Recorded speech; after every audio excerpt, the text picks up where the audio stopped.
upon this Parliament of the Republic of Ghana. Grant that it may perform its high duty as in their sight. Give divine guidance to the President of the Republic, endow members of Parliament and ministers of state with discernment and vision, integrity and courage, that through the labors of government, this land and people may be well and truly served, and their good purposes for the common human life be realized in our midst.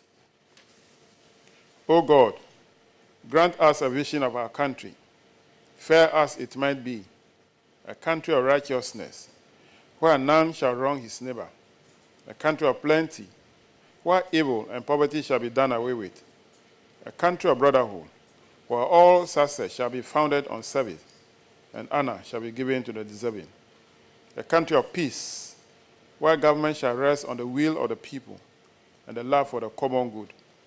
Bless the efforts of those who struggle to make this vision a living reality. Inspire and strengthen our people, that they may give time, thought, and sacrifice to speed the day of the coming beauty of Ghana and Africa. Amen.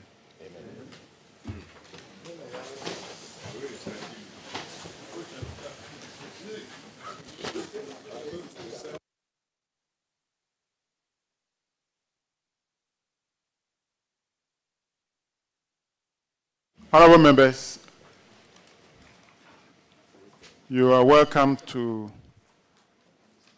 the public hearing of the Committee of Public Accounts here in the Parliament of Ghana. The committee is starting to work on a number of reports. The first one is a report of the Auditor General on the audit of Government of Ghana COVID-19 expenditure for the period March 2020 to June 2022. So this is a special report that covers the expenditure on COVID. And we have invited a number of ministries and their agencies to appear before the committee. I want to welcome all the ministers, deputies, chief directors, and other directors who are here to assist the committee to examine the report of the Auditor General. We will start with introduction of members of the committee and our staff. After that, I'll call the first ministry to take the oath. So, Honorable Barton, let's start the introduction from you. Good morning. My name is Kwesi Boateng Ajay, Member of Parliament for New Jabe North, and a member of this committee. Grateful, Mr. Chairman. Clement Abasa Pak is my name. The MP for Bulsa South and a member of the committee. Good morning. Kofi Adams, MP for Buim and member of the committee. Thank you. Good morning, Chair. Samson Tangwembo Chirage is my name, MP Navronga Central, a member of the committee.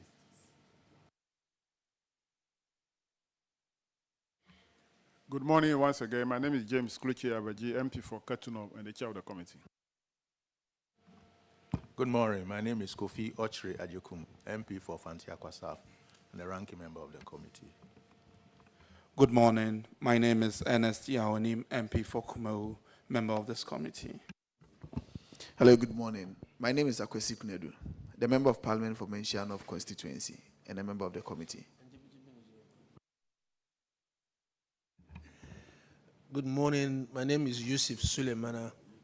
I'm the MP for Bole Bamboy in the Savannah region, and I'm a member of this committee. Thank you. For Women's Audit Service. Ajin Evans Kobina, Audit Service. Good morning. My name is John Moza, Audit Service. Good morning. My name is Michael Ado, Audit Service.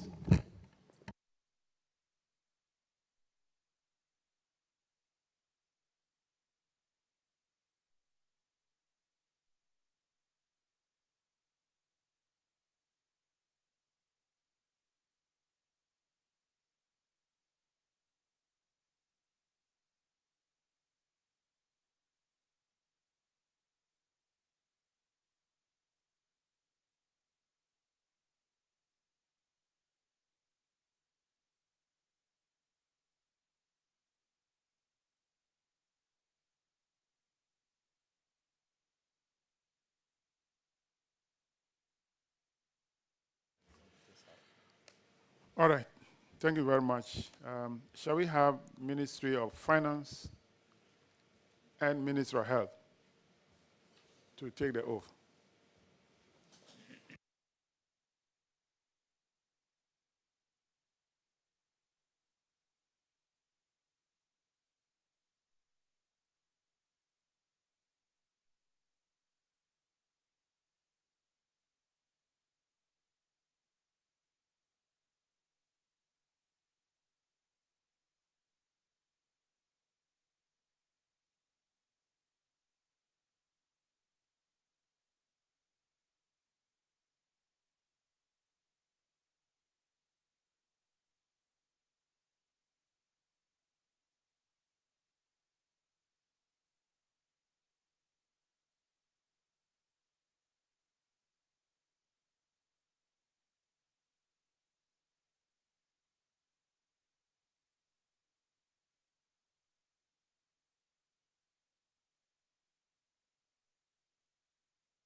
I,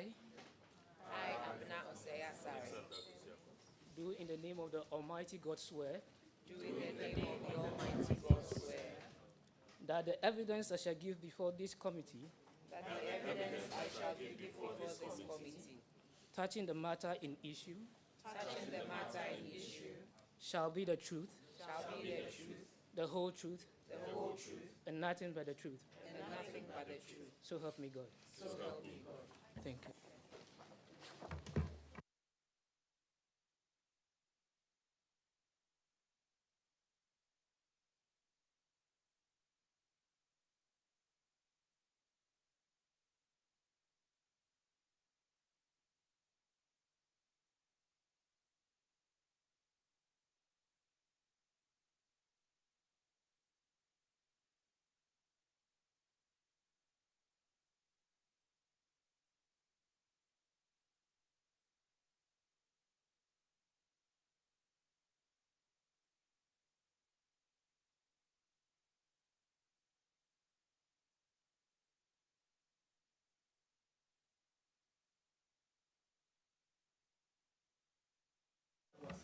Order.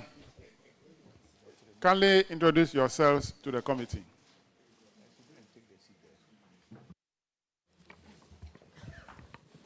Thank you very much, Mr. Chairman. Mr. Chairman, my name is Abna Osayasari, a Minister of State at the Ministry of Finance and a former member of the Public Accounts Committee of Parliament of Ghana. Thank you. Your membership of this committee has elapsed since 2016. No, I said a former member. That's what I said. A former member of the Public Accounts Committee of Parliament of Ghana. You have said this in severally. Yes. And we know Ghanaians. A proud former member. Okay. Thank you.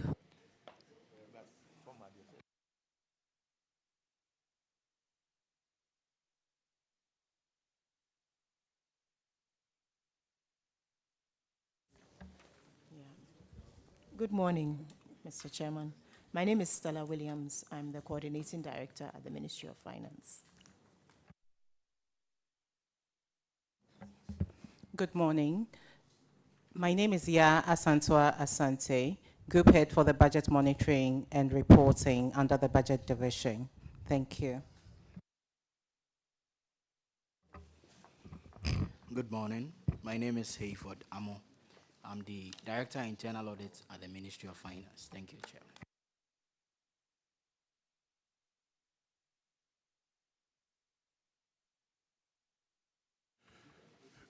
Thank you very much for coming.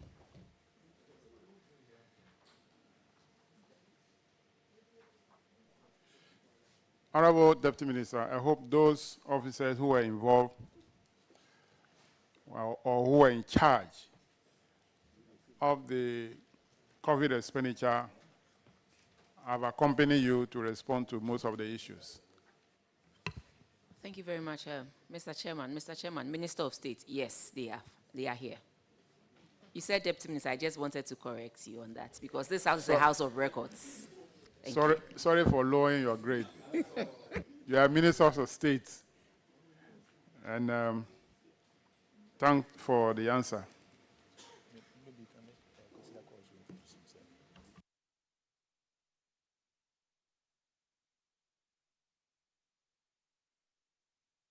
Honorable Deputy Minister for Health,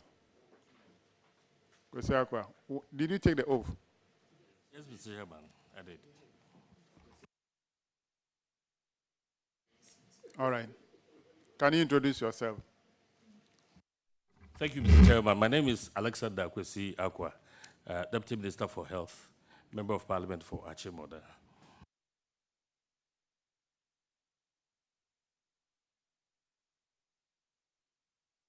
All right. Honorable members, I'm sure you all have the reports of the Auditor General.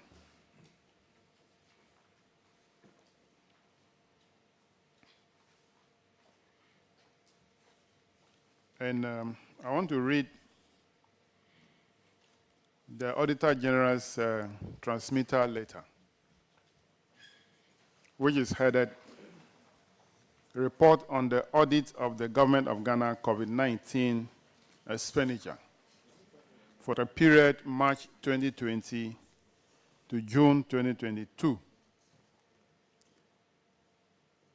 And I read, we have carried out a special audit on the Government of Ghana COVID-19 transactions for the period March 2020 to June 2022 in accordance with our statutory mandates under Article 187 of the 1992 Constitution, and your request number is quoted there of 14 July 2022. I therefore have the honor to submit my reports on the audits for the period ended 30th June 2022. Records on COVID-19 funds at the Ministry of Finance, Controller and Accountant General, and the Ministry of Health indicated that the Ministry of Finance mobilized a total amount of 19 billion 112 million 318,205.12 Ghana cedis in 2020 to mitigate the impact of COVID-19 pandemic. The record shows that an amount of 1,978,551,137.46 Ghana cedis was mobilized in 2021, and 753,319,842.66 Ghana cedis was mobilized up to June 2022 to finance the coronavirus alleviation program and the implementation of the COVID-19 emergency preparedness and response plan. In all, a total amount of 21,844,189,185.24 Ghana cedis was mobilized to mitigate the pandemic of COVID-19 in Ghana. Honorable Minister, I want you to confirm these figures, that a total amount of 21.844 billion was mobilized to mitigate the impact of COVID-19.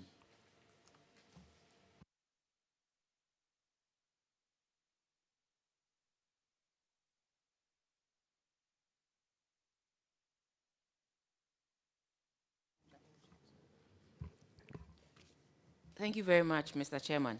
Mr. Chairman, before I go on, I'd like to express our appreciation to you for inviting us to the committee to let you know the measures we have put in place since we got this report. Again, Mr. Chairman, I am here with the Ministry of Finance COVID-19 response team. They took charge of the disbursement of the funds, and so whatever queries or explanations or clarifications that will be needed by the team, they are adequately prepared to handle that as well. Mr. Chairman, beyond that, since the issuance of this report, the Auditor General's report, we have put measures in place to address the queries and then the clarifications that were put out there. And as a response to that, the Ministry of Finance came out with an emergency expenditure management guidelines for public institutions to check this. And then again, the ministry confirmed in a statement that it aligns with the amount that was quoted by the Auditor General. So all these things are parts of what we have put in place to make sure that certain infractions that were made in during that process, the COVID-19 process, does not occur again. And we launched this emergency expenditure management guidelines for public institutions in June 2024. So yes, Mr. Chairman, we can confirm and align ourselves to the figure that the Auditor General eventually came out with. Well, I asked a simple question, and you are finding a way to gang the committee before we even go into details. We'll come into details. This should have been your summary at the end of the interrogation. But nevertheless, we take it in good faith. Okay? So you have confirmed that the amount is 21,844,189,185.24 Ghana cedis. That was the total amount mobilized by the Ministry of Finance to mitigate the COVID-19 impact. So you are confirming that. Okay, let's move on. I want to break down this big amount of 81. Why am I mentioning 81? Chairman, you keep on saying 81 billion. I don't know where that you're is getting I'm querying myself. Why am I mentioning 81? It's 21 billion. This 21 billion, I want to know the various contributors who made the money available to the government. The first one was taken from our own GOG contingency fund of 1,203,715,085.77 Ghana cedis. Confirmed? Mr. Chairman, I know it was the equivalent of $200,000 US. So yes, it was so 200 million US dollars, which was yes. converted at the time. Yes. So, yeah. If you are converting that money today, we need an articulated track to carry it. But at that time, it was only 1.2 billion. Is that the case? Mr. Chairman, let's go straight to the point and then let's.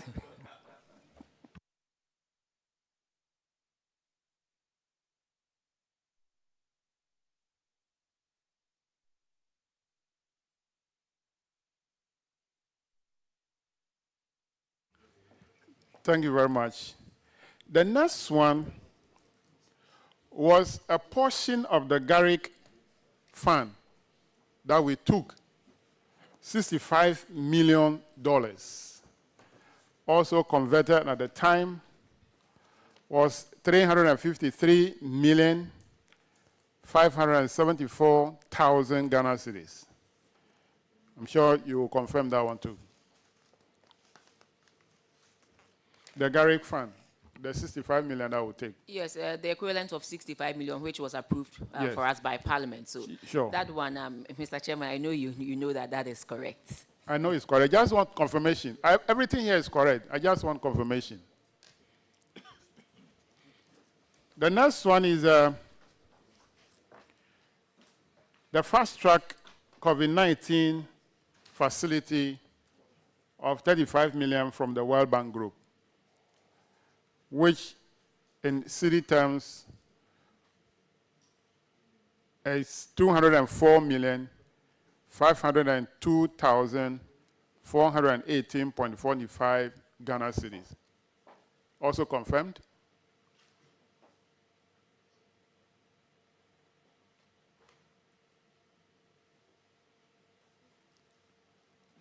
Honorable Minister, you confirm that one too?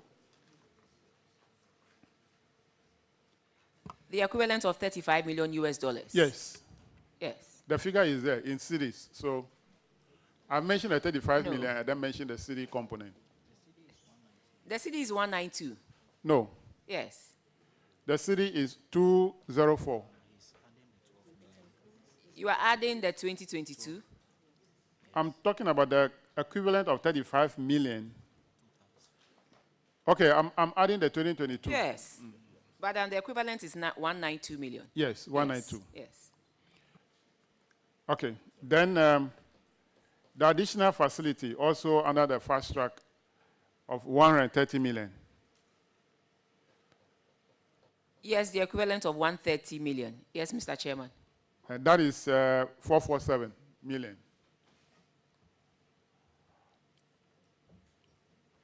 You see, when you I mentioned 204 Yes. as equivalent. You said the equivalent is 192. It is that amount which was disbursed part in 2020 and part in 2022. That is why Yes, I mentioned Mr. the Chairman. total of 204. Well, okay. But it's the equivalent of 35 million US So dollars. you Yes. agree now that it's 204, not 192. The equivalent of 35 million US dollars. You agree now that the total is 204, but not 192. Because it was disbursed in 2020 and 2022. If that is the equivalent, Mr. Chairman, it is correct. Please, I want a correct answer. You don't dodge it. Mr. Chairman, I am not dodging. I am saying that the equivalent of $35 million, I don't have a calculator here, but I know that all the translations are the equivalent of the dollar amount. So that's why I keep confirming that. I keep confirming that it's the equivalent of. Honorable yes. Minister, when I mentioned the equivalent of 35, I mentioned 204, and you mentioned 192. Yeah, because I was looking at the 2020 column. I'm asking about the total, the equivalent of the total, not that of 2020. I'm talking about the total. So that is far why as I the added 204 is the I added equivalent, the two. Mr. Chairman, I don't have a problem. That is it.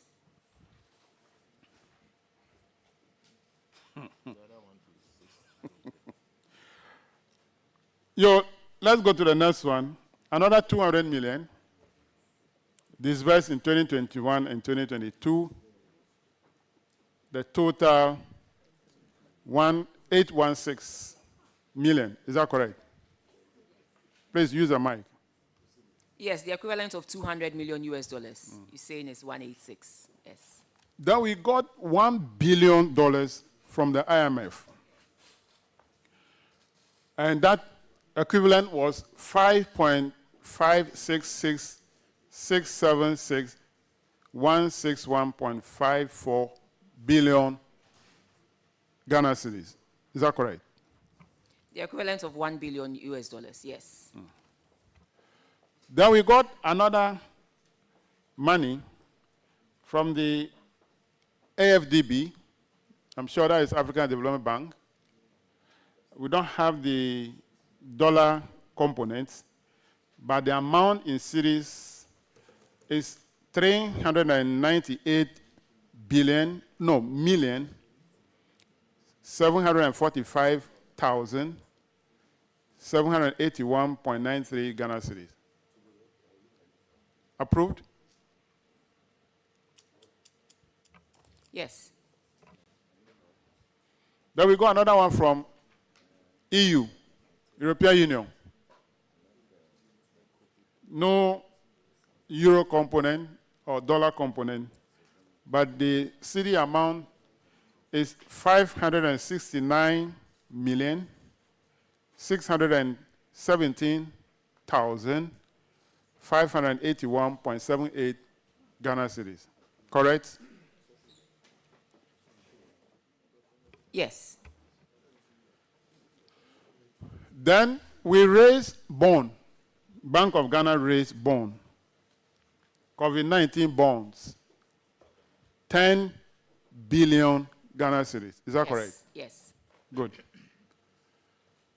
We have also other GOG. I don't have the details of that, but if you put that of 2020, 2021, and 2022 figure, the total is 2 billion 126 million 951,380.19 Ghana cedis. I'm sure that is also correct.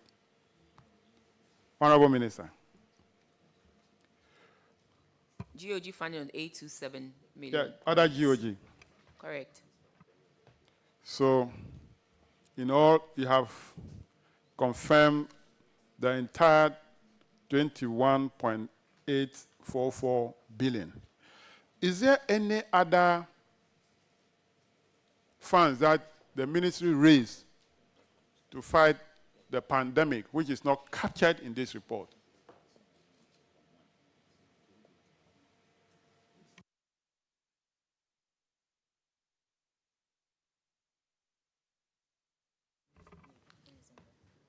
Mr. Chairman, all the other funds that we raised is what we summarized under other GOG, the 827. That is what the person in charge of the COVID response team is confirming. Does that amount, the 2.1 billion, also include, no, the 2.1, that is the other GOG, does it include the money raised from the private sector under the COVID-19 trust fund? Is it part of it? It's not part of it. It's not under us. That wasn't part of our budget. Okay. But that was also spent on COVID-19 to fight the COVID. Part of the management of funds that we had in our possession. No, you are the Minister of State. Then you are a deputy, but now you are Minister of State. Yes. At the Ministry of Finance. Yes. Every money raised by government, yeah, you should Mr. Chairman, be aware. but if you would recall, there was a committee set up for that particular, it was an independent committee set up, and their management of that COVID-19 trust fund from the private sector was different from what we did. I believe we are here to account for what government on its own, through the various sources, multilateral, bilateral, and our own resources. But that trust fund that was set up, it wasn't managed under the Ministry of Finance, please. I know. We are here to work on this, that we also have public interest questions. This is money raised by government through the private sector. A trust fund was set up to do that. As the Minister of Finance, I expect that you have some knowledge about how much was raised there. That is why I'm asking that question. But if you don't have that information, we'll move forward. Mr. Chairman, this house is a house of records. I don't want to state an amount that I am not sure of. And I know they have also been invited to this committee.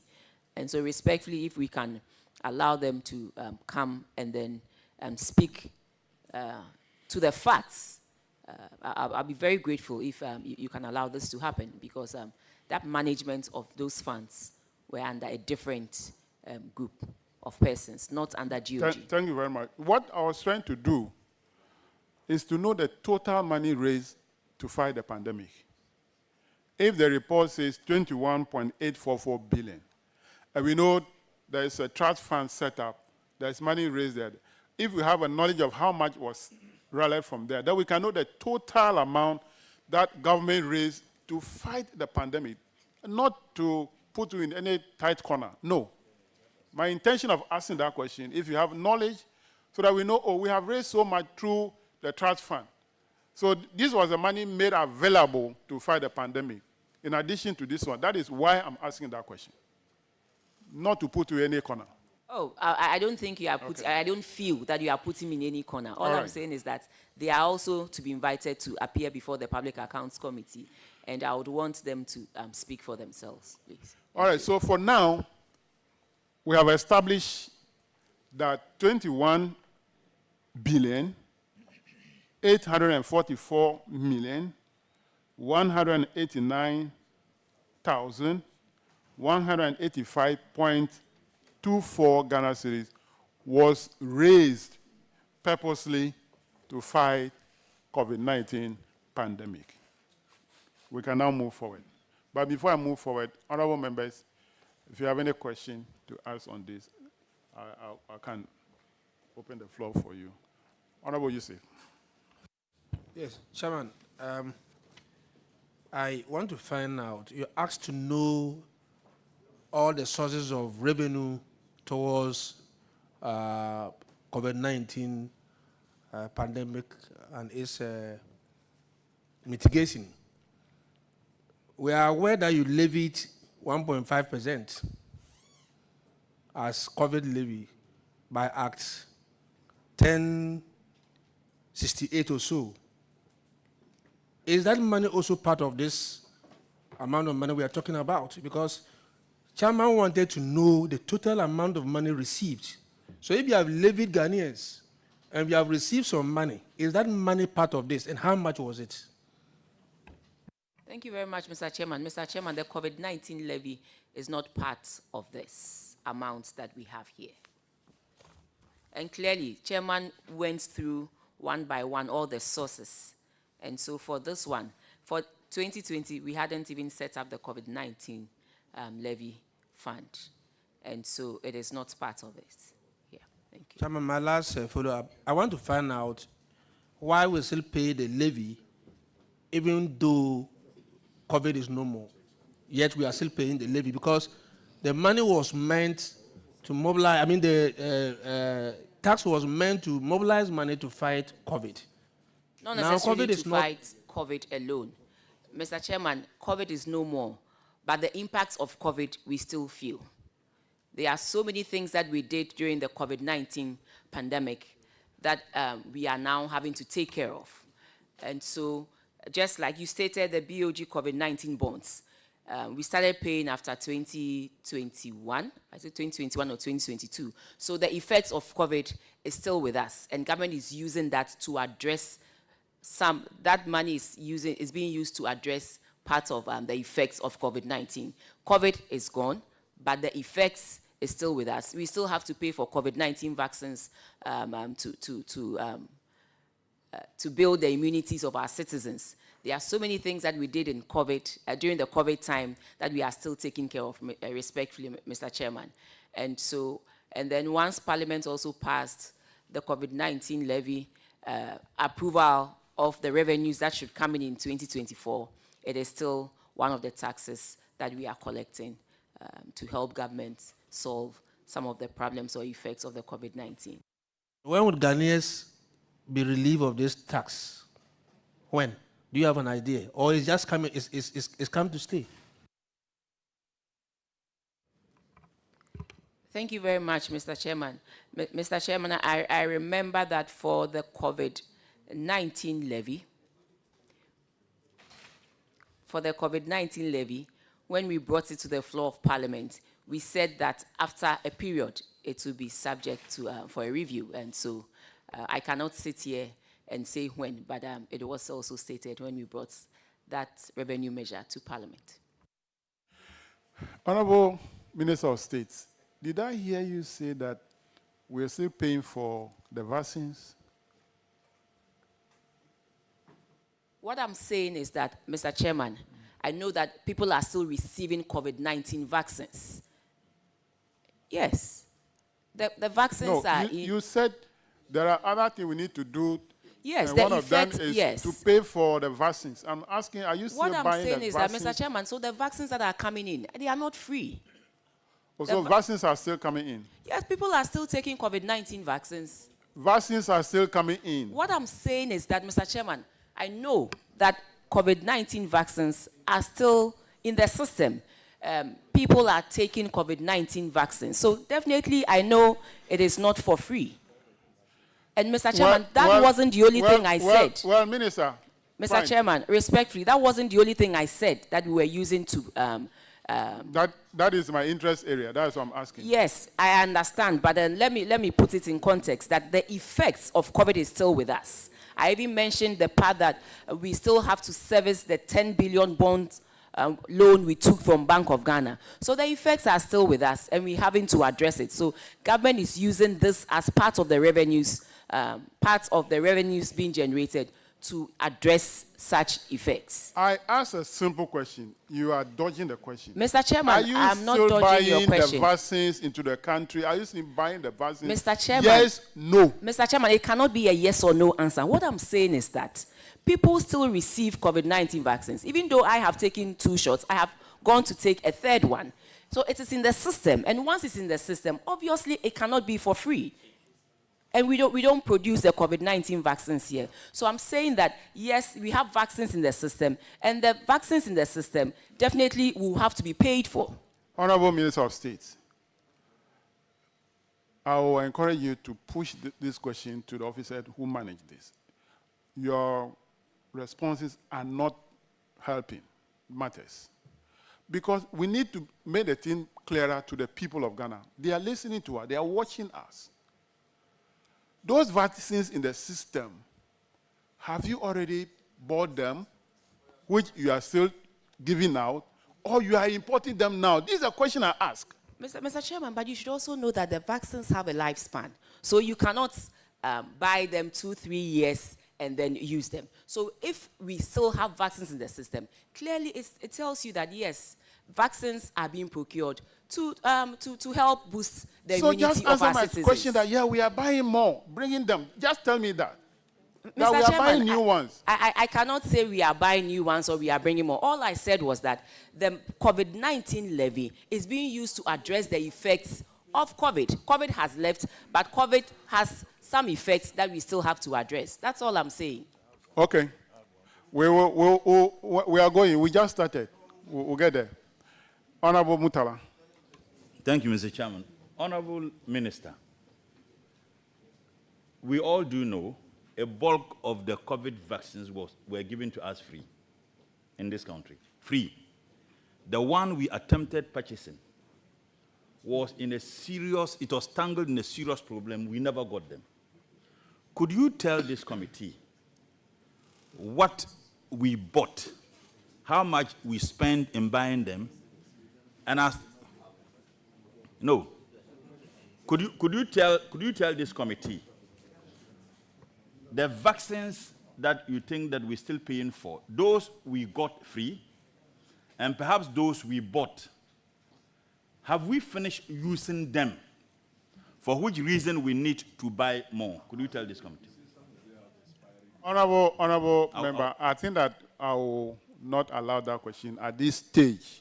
Minister of Health is coming. They are properly seated to respond to that question. Minister of Health, Ghana Health Service. Let me go to my second question. Mr. Chairman, if you look at page 1, this over 21 billion Ghana cedis was up to June 2022.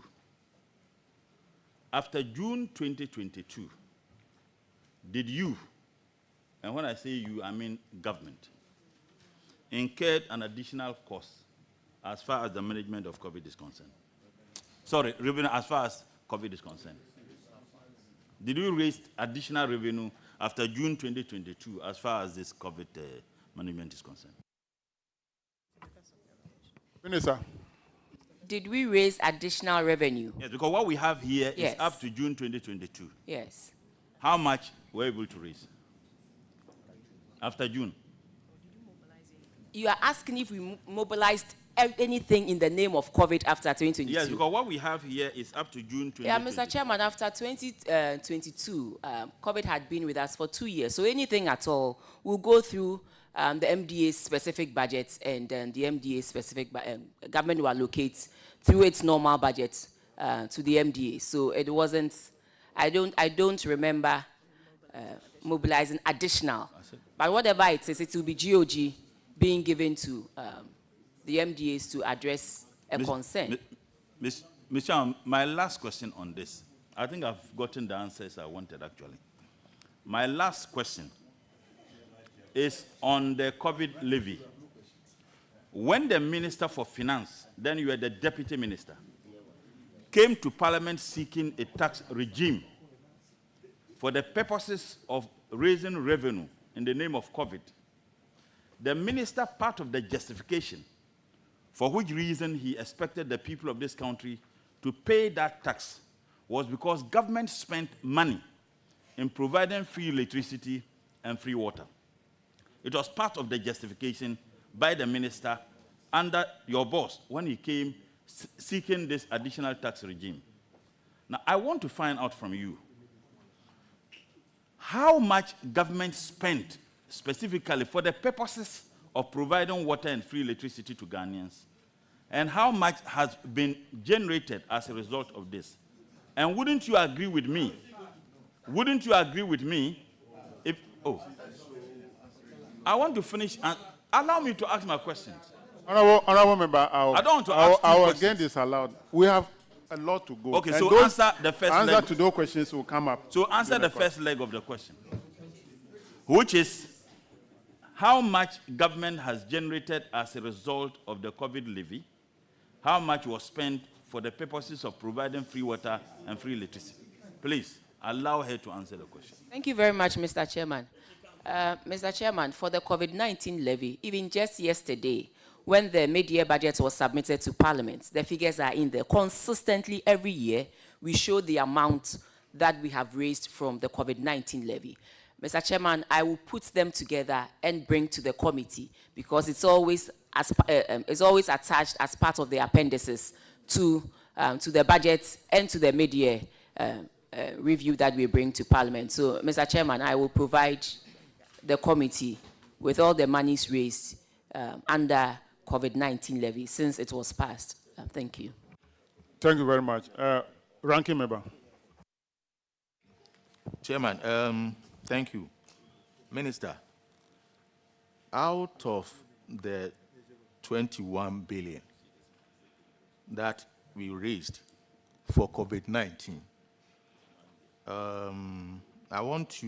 can you tell me how much of it is in the form of loans and how much of it is in the form of grants? I know, for instance, that the Bank of Ghana figure of 10 billion is a loan for which we must continue to pay.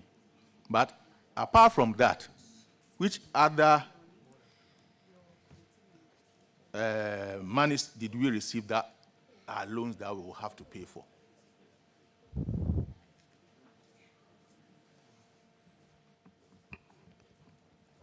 Mr. Chairman, I know that the World Bank group gave us some monies that were loans that we had passed. The 65 million was part of the Garrett loan that we passed, and so we needed to reimburse. So that was a loan. And I also know that the 130, I think all the World Bank, for the World Bank group, they are all loans that they gave to us. And EU, I'm not too sure. We are being told it's a grant, but I need to verify and then get back to you on that one, on the EU bit of 569 million that was given to us. But they were largely loans that we took that we need to service as well. Yeah. What about the 1 billion from the IMF? Was it a loan or it was also a grant? No, it's a loan. It's a loan. Yes, please. So virtually all the amounts here are loans. That's why I'm saying And that I'm they are sure that is largely the loans reason that why we need to must be continue serviced. to pay Yes. the recovery levy. Thank you very much.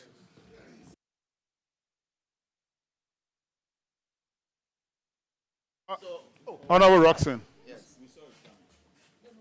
What is wrong? Chairman, thank you very much. Honorable Minister, you are welcome.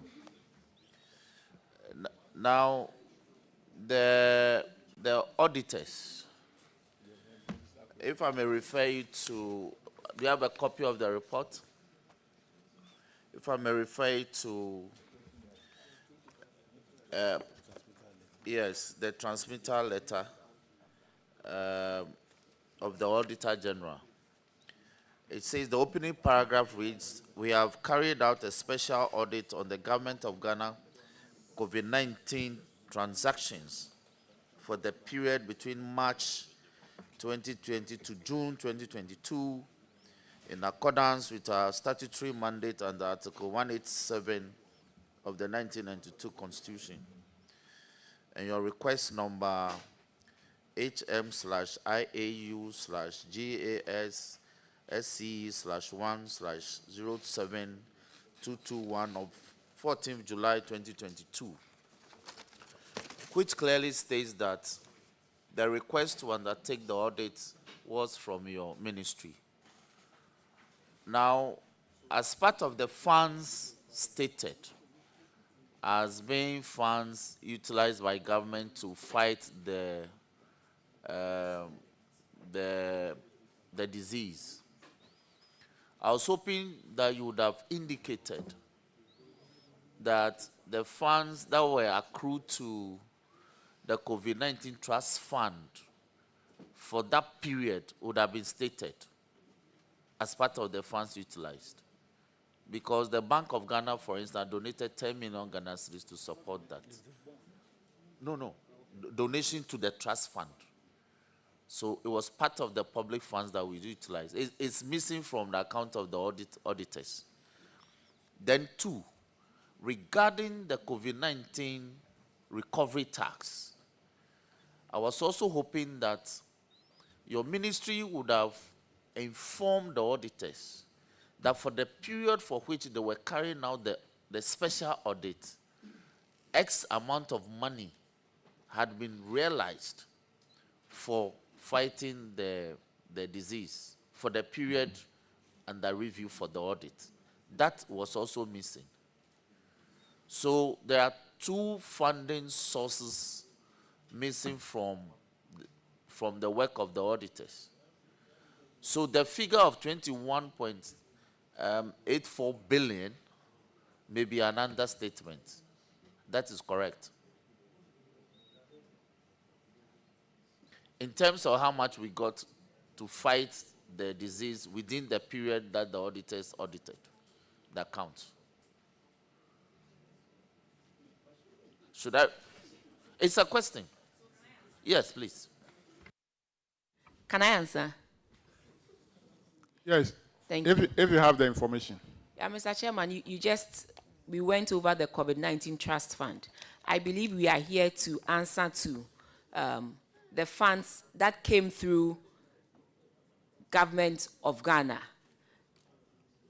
The COVID-19 Trust Fund has also been audited separately, and they'll be appearing before the Public Accounts Committee. Chairman already made mention of that fact whilst you are away.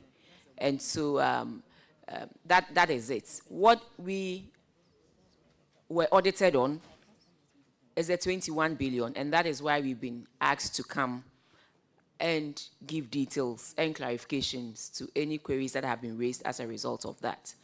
But respectfully, the COVID-19 Trust Fund was managed by an independent and steering committee, and I know they will appear before with all the due Public respect, Accounts Honourable Committee. Minister, the auditors audited the account, the funding sources that you disclosed. That's the point I'm making. Hold on. The auditors, in accordance with their mandate, audited the funding sources that the ministry disclosed to them, and they are listed.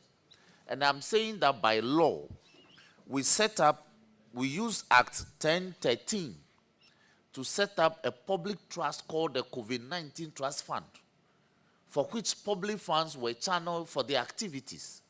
So the ministry ought to have disclosed that amount of money that went to that entity to the auditors for purposes of this special audit.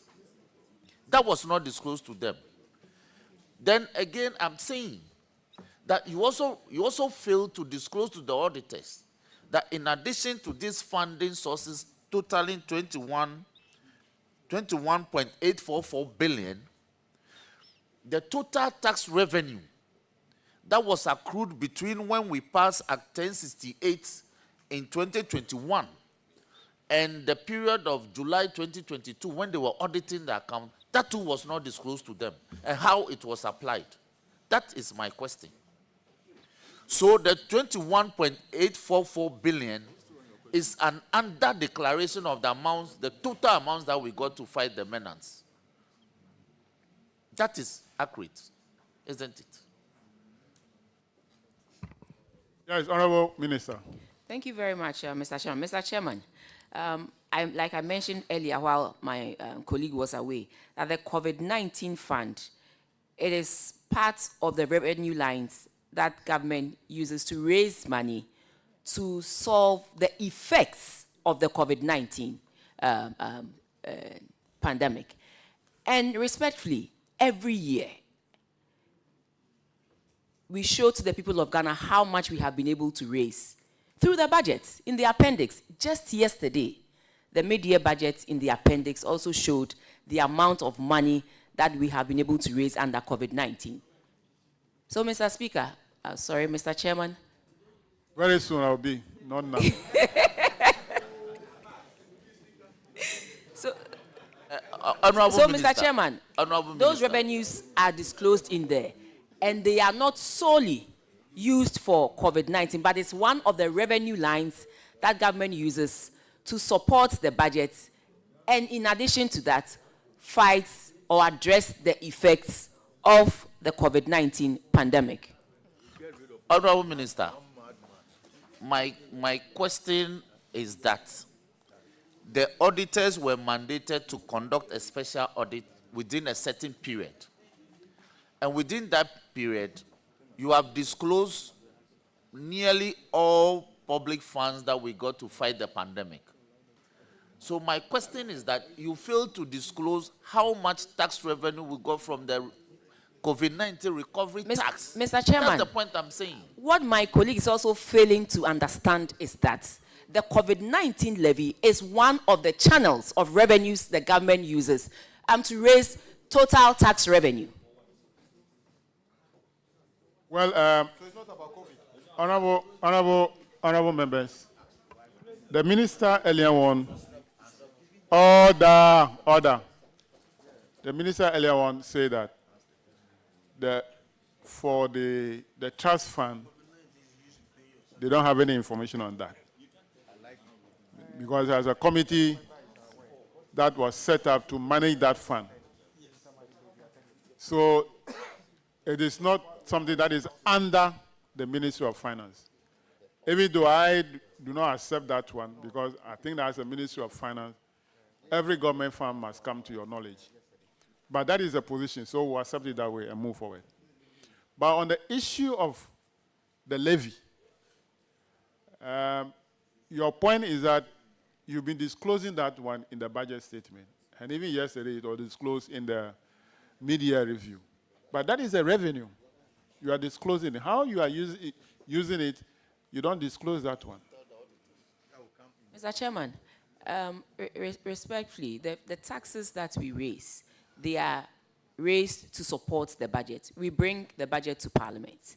We show our expenditure, and then we show Parliament how we are going to raise the revenue to fund the expenditure. And so clearly it is in there. So it means that you are actually raising revenue through the COVID source and applying it to other expenditure items. Mr. Chairman. It's possible that way. Mr. Chairman, like I said, the effects of COVID is still with us. Yeah, We're still having to pay. Show us we those still, effects which you are using that COVID revenue Mr. Chairman, to solve. we still have to pay for the loans that we took. And clearly, we took 10 billion from Bank of Ghana. Right after 2022, we had to start servicing those loans. So, Mr. Chairman, if you want a typical example, I have given you a typical example. Honorable Apak. Thank you, Chairman.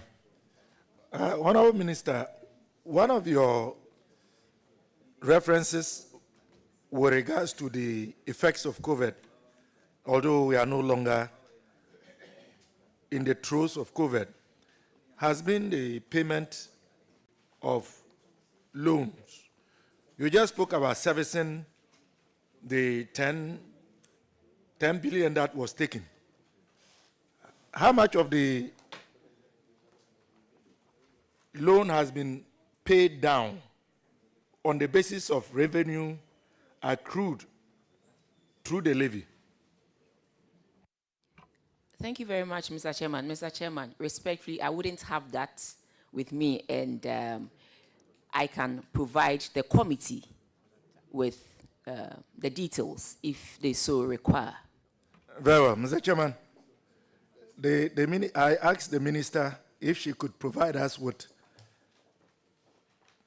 how much of the 10 billion loan has been paid down from proceeds realized from the levy.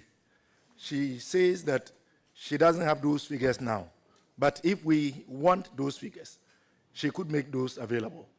And I think it is important that we get to see Mr. Chairman, how much of the loan has been paid down. Not necessarily proceeds, but how much of that loan has been serviced.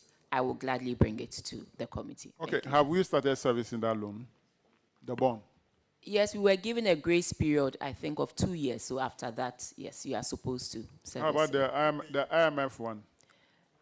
And all other loans that we took, have we started servicing them?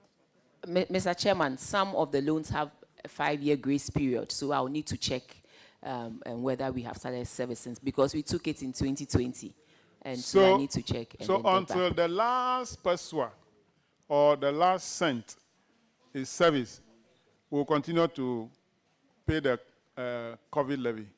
Mr. Chairman, like I mentioned that when the minister was bringing the COVID levy to Parliament, the minister said this particular revenue measure will be subjected to a review after a certain period. That is what I'm asking. We are not sure of that period. So that is what I'm asking, because you earlier on you said that we are servicing the loan, or we'll be servicing the loan. And the revenue to service the loan must come from the levy. So I'm asking, until the last cent is paid. Not necessarily the levy, Mr. Chairman. There are other sources, because we are also raising revenue from other sources. But all I'm saying is that the minister said in bringing that particular revenue measure to Parliament, the minister said it to be subjected to some review subjected to a review after some time. And so I cannot accept your assertion that until, yes. Which minister? The then finance minister said that. So what is the position of the current finance minister? Respectfully, Mr. Chairman, I didn't know this question would be asked, so then I'll find out from him and let you know. What is the position of the current? I cannot speak to his position currently. What is the position of the Ministry of Finance on this? It's a policy decision that the minister has to take. So once we find out. You are Minister of State, no more deputy. I am not the Minister for Finance, and that is a policy decision to be made by the Minister of Finance. Respectfully, Mr. Chairman. All right. I don't think I have any other hand to ask question. And I welcome our other colleagues, new members of the committee. Let me give you the opportunity to introduce yourselves. Honorable. And then those people who came late. My name is Akwesi Owusu Efrifa Mensa, MP for Amasaman.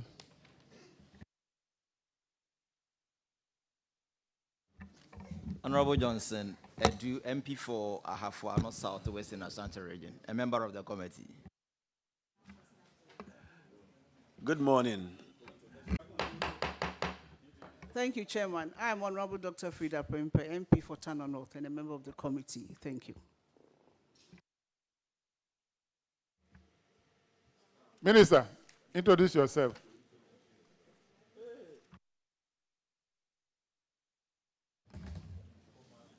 Please, my name is Honorable Adelaide Tim, MP for Insuta Kwama Biposo, Deputy Health Minister. Thank you.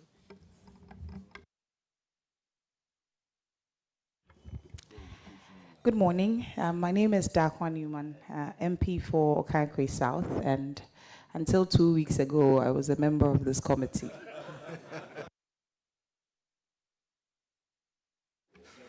All right, thank you very much for coming. Okay, yes, you haven't, but you spoke already. Yes. But introduce yourself.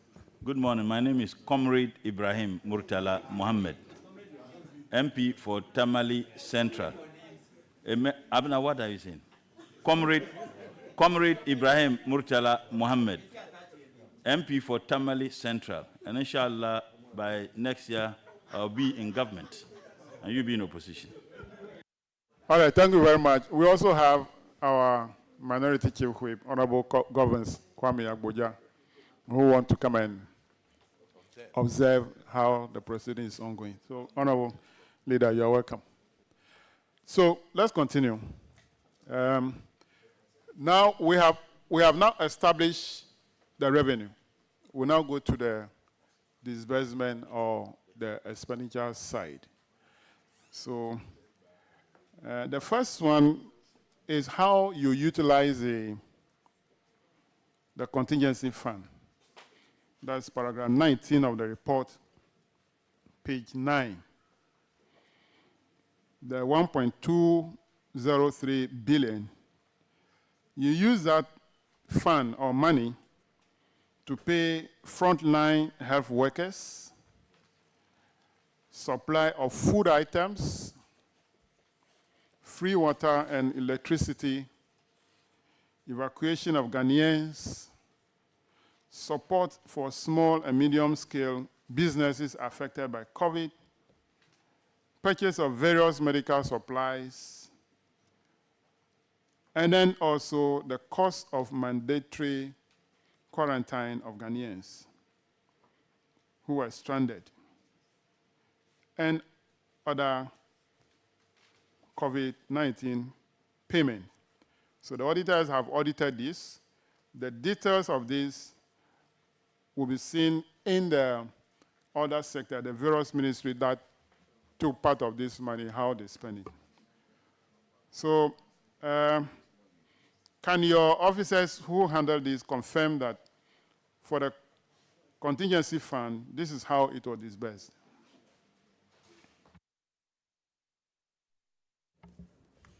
Yes, please. This is how it was disbursed.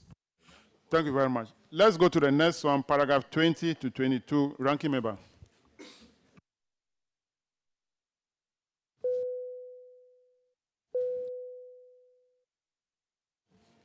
Thank you, Chairman. Utilization of World Bank Group funds for COVID-19 health interventions, $430 million. This amount, I noticed, have been converted, and it's in the table of monies that have been received. So the only question I really wanted to ask is whether, whether you can confirm the receipt of this money. But I noticed that Chairman has done justice to it. So, Chairman, I don't have any further question. Yeah. No further question. Yeah, because you confirm it in your earlier lengthy table. It's part of it. So that is the only thing I wanted to ask about it. So I don't have any further question on that particular one. Thank you, Chairman.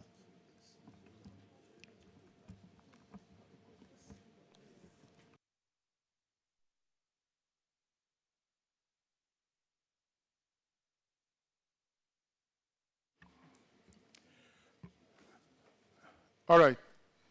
Let's go to paragraph 23. utilization of the IMF Rapid Credit Facility, the $1 billion.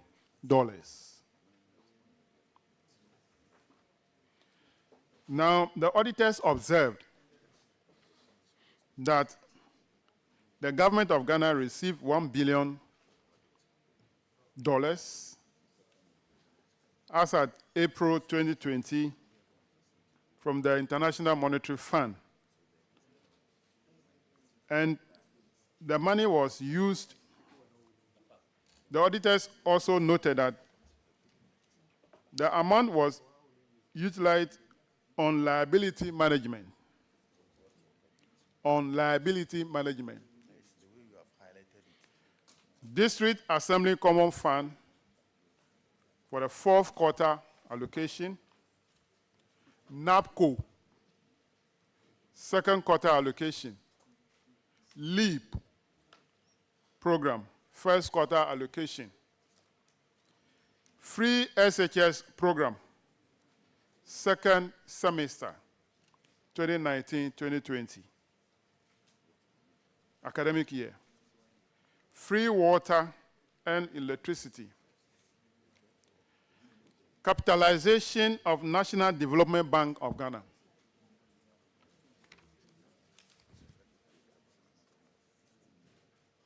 and construction of 88 district hospitals and 7 regional hospitals, issuance of Ghana card,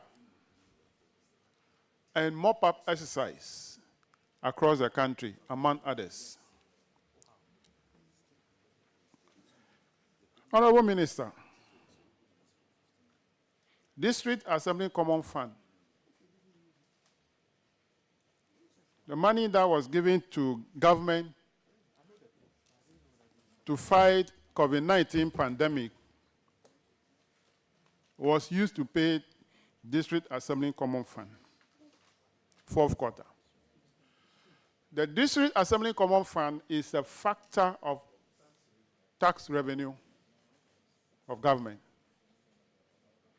5% of total government revenue, not including loans, was supposed to be disbursed to district assemblies. How come you are using the loan that we took? Because your earlier one, the question was asked by the ranking member, which of these monies were loaned? The IMF facility is actually a loan, you said it. How come you are using the loan to disburse for the District Assembly Common Fund fourth quarter? Thank you very much, Mr. Chairman. In the first place, when Ministry of Finance came to Parliament, we came to seek your support to help us, one, fight the COVID-19, also look for sources of funding to help us close the gap as a result, the revenue gap as a result of the COVID-19 pandemic. If you'd recall, we came to Parliament to reduce our revenues by 11.1 or 2 billion Ghana cedis. Meanwhile, expenditure went over and above the reduction in the revenue. And government still needed to fund the budget. So government looked for sources of funding to help support the budget. All the things that you mentioned are usually things that the budget funds. And so as part of measures to close that 11 billion revenue gap, government sought the assistance of the IMF with that 1 billion loan, and that was used to plug that hole that had arisen as a result of the COVID-19. And so it was used to support the funding of the budget. And that is what I know Parliament approved for us when we came with that request.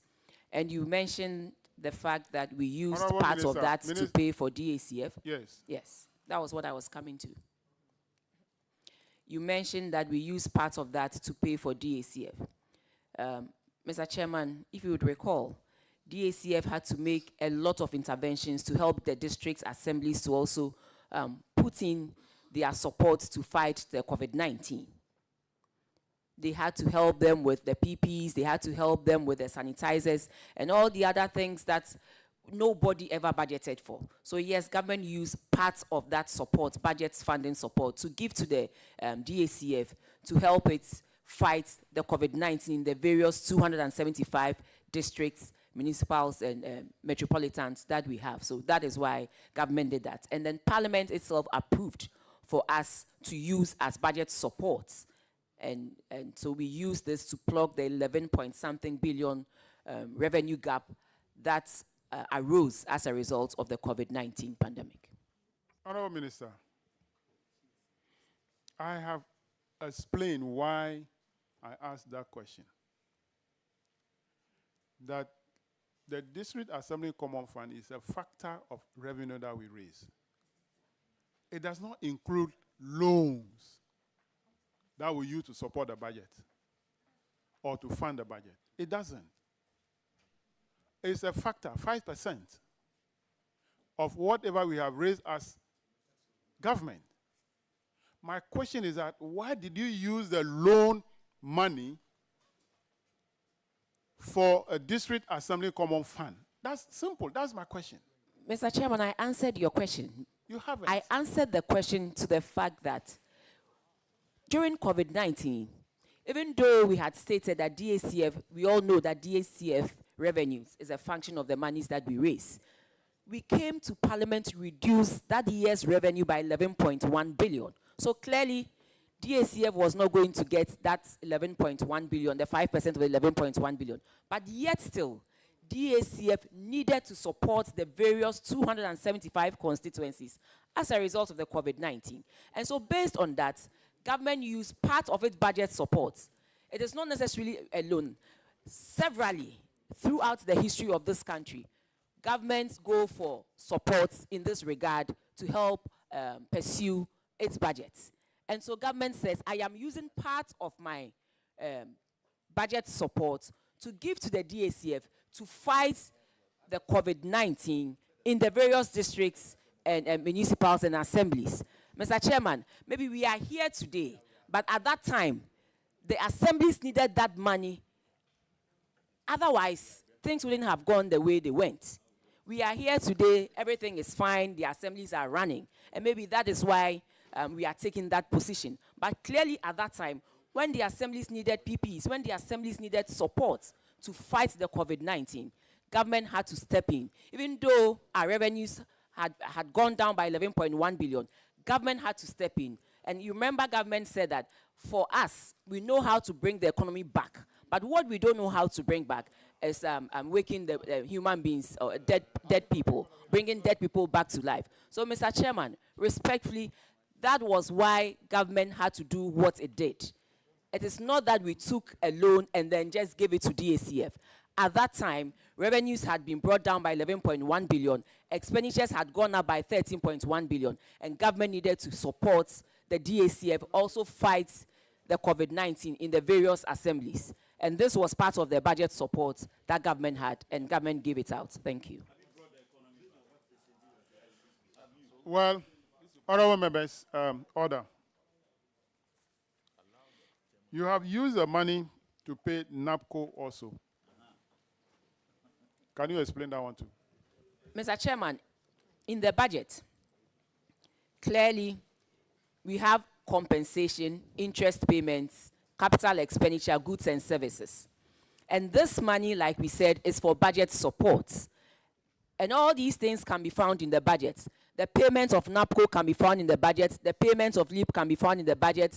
The payment of school feeding can be found in the budget. So this was what government used the monies for at that time. And like I keep on saying, we are here today, so maybe we really may not appreciate what happened or what really took place at that time when the NAPCO people needed to be paid, at that time when LEAP benefits had to go to the beneficiaries.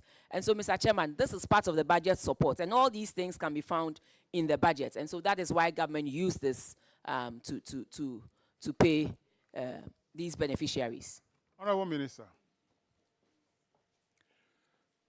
are you not the one who confirmed earlier on that the 21.844 was the money raised for COVID? to fight the COVID? Are you not the one who did that? Mr. Chairman, the COVID initially was a health Are you issue. not the one who confirmed And earlier? then Yes, I'm it the turned one. into No, an I'm not the one. economic Are you not the issue. one who confirmed that the 21.844 was raised to fight COVID? Are you not the one who said that? Mr. Chairman, what is COVID? It is not just the disease, the effects of COVID. Answer my question, then you can explain. Are you not the one who confirmed earlier that the 21.844, which I asked you, Yes. the reason why I took Yes. you through Yes. one after the Yes. other, this is the reason why I took you through that. Yes. You have confirmed that the 21.844 Yes. billion Yes. was raised to fight the pandemic. Are you not the one who confirmed that? And Mr. Chairman, what constitutes the pandemic? What constitutes Don't the ask me pandemic? question here. No, I'm not supposed to asking you query a question. No, I'm only I'm saying supposed that. to query you. You are not supposed to ask me question. What constitutes the COVID, the pandemic? The pandemic is what took place when the effects of COVID hit many nations. The pandemic is what took place when people couldn't go to work and couldn't fend for themselves. The pandemic is what took place when government had to come in with vaccines to help fight these diseases. And so that is what we are talking about. When we say COVID, it's not just the word COVID, but the effects of COVID on our economy, on our human beings, on all the systems that not just in Ghana, but throughout the world experienced.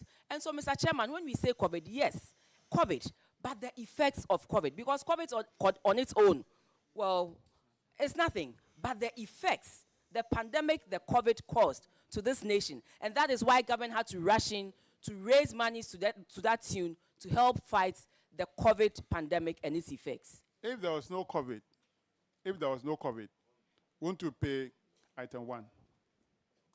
Mr. Chairman, if there was no COVID, I don't think government will reduce its revenue by a substantial 11.1 billion in one financial year. That wouldn't have happened. You reduce the revenue from which amount to which amount? We reduced it by a quantum of 11.1 billion. But I don't have I don't have the amount from which amount to that amount. You but always I know don't for have that it. year. If you know that you don't have the answer, you say I don't have it. But I have the But 11.1 you know billion that you we reduced reduced. by 11 point something, but you don't know where you move from to what point. You don't know that. I have the 11.1 billion that we reduced it by. And then I have the 13.1 billion extra expenditures that we had to incur as a result of COVID. Respectfully, I can furnish you with that. Mr. Chairman, I want to speak to facts because this house is a house of records. That is why when I'm not too comfortable with a particular figure, I don't give it out on the table. But I can get that for you. Thank you. Now, you also spend amount of money on free SHS under COVID, right? Is that the case? Mr. Chairman, we did as part of the budget support, yes. Now, you also use part of the money to capitalize National Development Bank. It's also by COVID, also affected by COVID. Yes, Mr. Capitalization Chairman. of National Development Bank. It was part of the budget that we brought to Parliament. I'm asking, capitalization of a National Development Bank. Yes, it was part of the budget that we brought in 2022. Is it also COVID related? Mr. Chairman, Honorable Minister, I am answering the question. Listen to me well before you answer the question. The way you are going is not good. Listen to me. Is capitalization of National Development Bank also COVID related? That's my question. Mr. Chairman, and I'm saying that this particular amount that you are mentioning of the 5.5, it was for budget support. And this capitalization was in the budget, respectfully. Honorable members, I'm not getting comfortable with this discussion. The witness is not trying to cooperate with this committee. You don't want to cooperate with this committee. Mr. Chairman, respectfully, I think it's unfair. That comment is unfair. What you are asking, you are speaking to a 5.5 billion, and that 5.5 billion is for budget support. And as part of the budget support, in the 2020 budget, we stated that we were going to capitalize the National Development Bank of Ghana. And so based on that, we put in that money. Respectfully, I am cooperating with you. Maybe you are expecting a particular answer. But Mr. Chairman, respectfully, I have cooperated with you ever since I came to sit here. And I think it's unfair for you to say that I'm refusing to cooperate with you. Well, you see, I know what is budget support. I know what is budget support. Okay? You can't come here and be lecturing me about budget support. I know what is budget support. I have been a chairman of finance committee for 8 good years. I have worked in the civil service. I've been a controller staff before I joined Parliament. So don't lecture me on budget support. How can a development or establishment of a bank be an effect of a COVID? That's the question. Don't tell me that it's part of the budget support. So that is why you're using money for that. Why? Why? Mr. Chairman, the 5.5 billion when it was passed in Parliament, the reason why we went for the 5.5 billion was to address the needs of the budget. And this was part of the budget. Honestly, I really don't know what else to say than to say that this was stated in the budget, unless it wasn't stated in the budget, and I am making it up. But when you look at our 2022 budget, it was part of it. So this 1 billion was for the budget support. And as part of that budget support, we had the capitalization of the National Development Bank in there. Okay, Yusuf. Chairman, thank you. Chairman, the conversation is very interesting, and we're trying to find out how the COVID-19 loans were utilized. And the minister is giving us the various components to which the money was applied.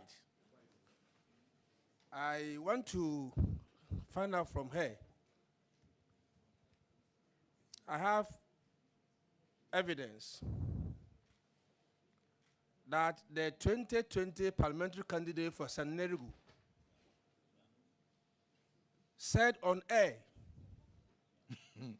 that some COVID monies were shared among parliamentary candidates and party executives. I want to find out if this is part of the budget items that Parliament approved for you to support. We are discussing. Thank you. This is what is before us. Please, silence. Overruled. Silence. Why are you making noise? The minister is here to answer. Are you saying the minister is not capable? No, it's not. Are you saying the minister is not capable to answer this question? Is that what you're telling me? No. Why are you making noise? We have a chairperson who is directing the affairs of this committee. So if it is anything, allow your ranking to take a decision. It is not for you to be making noise. What's your problem? Yusuf, it is only those who take a lot of granules who are afraid of... Yusuf. Please. Yusuf. The ranking is here. Allow him to rule. Please. Minister, my decision is that, Minister, please, Yusuf. I'm saying that I have evidence. Ask for the evidence. That's what you're asking for. Okay? I have City FM, I have Joy FM, all of them. Are you saying they're telling lies? So ask for it. Instead of making noise. Yusuf, my decision is that this issue is not before us. It's an allegation. It's not in the auditor's report. So I disallow that particular. Chairman, you have every right to disallow it. Ask another question. Ask another question. I asked a question by relating it to how... We don't have any evidence before us loans on what you are talking about. You can ask for the evidence. Where? From me. No, please, I'll just disallow the question. If you want to ask the evidence, I'll let them play it because you see, before for everybody us, to see. There's no evidence before us. You understand? The Auditor General has not raised the issue. So how are we anything. supposed to talk about it here? I'm saying that there's enough evidence, and if you want, we can give you to play. The allegation he's referring to can be doctored. We have seen a lot in this country. Honorable Deputy Minister for Fisheries. There is no fishing boat here.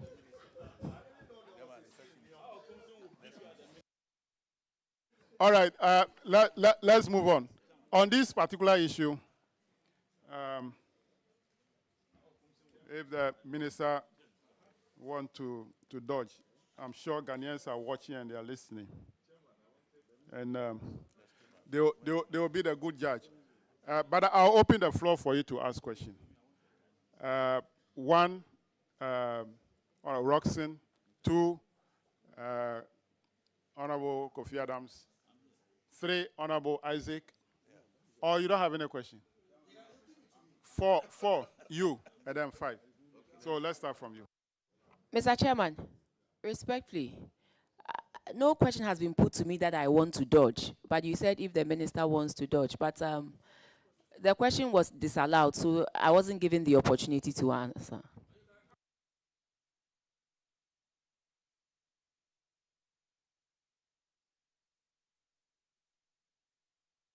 Honorable Roxanne. Yes, Chairman, thank you very much. Chairman, let me reference this to anchor the discussions.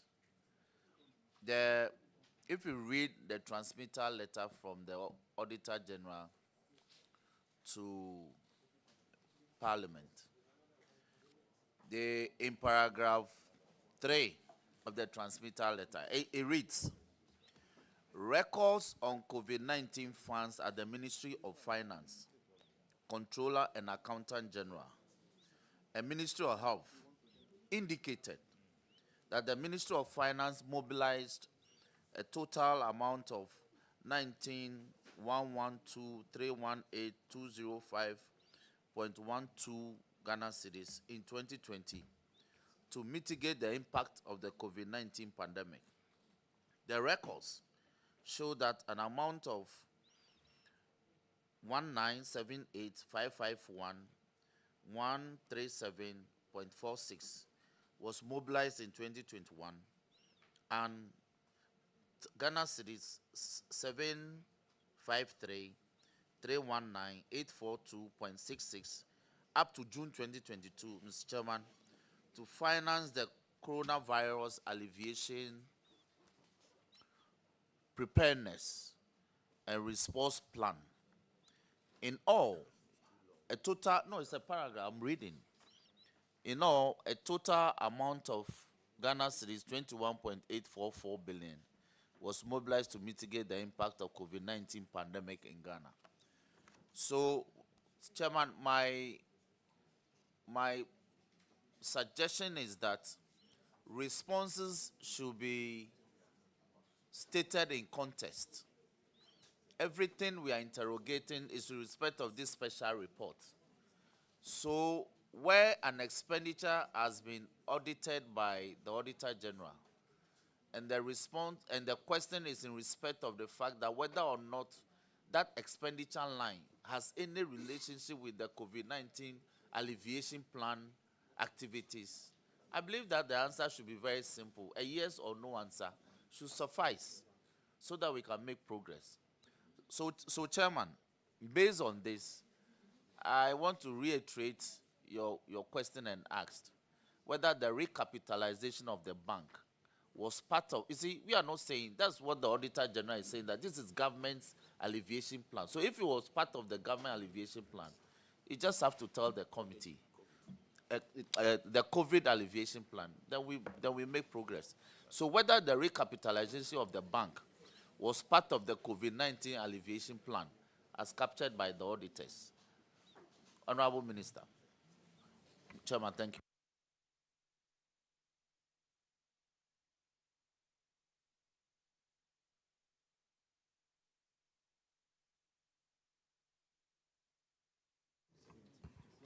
Thank you very much, Mr. Chairman. Mr. Chairman, on page 7 of the Auditor General's report, paragraph 18, with your permission, let me read.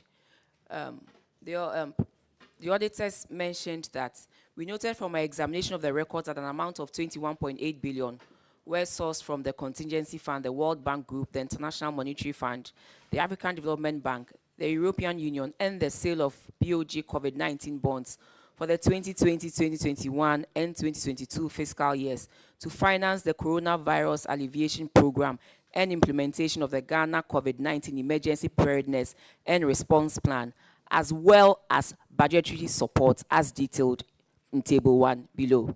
So the auditors also captured the same.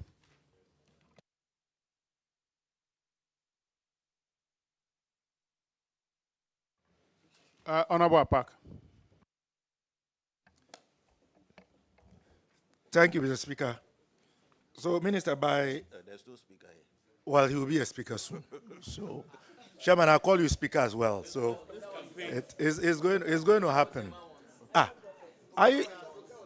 Have you not said it is possible? Everything is possible. Yes, it is possible. So, at ease. Order. Chairman. Order. Honorable Minister, you just read as what the auditors have captured. And I believe it is to justify the case you have made, that although the funds were raised in the name of COVID, some of those monies were used for budgetary support. Is that your position? Thank you very much, Mr. Chairman. Mr. Chairman, we are looking at the Auditor General's report, and it has been stated clearly that, yes, we came to Parliament to seek permission to use this as a preparedness and response plan, as well as our budgetary support. And so that is what the auditors have also captured here. So it is true. Chairman, it is clear now.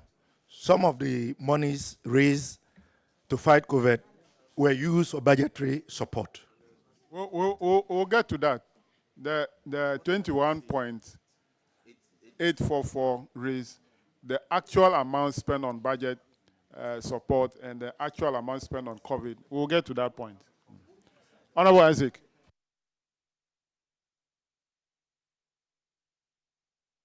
Okay, Honorable Kofi Adams. Chairman, thank you very much.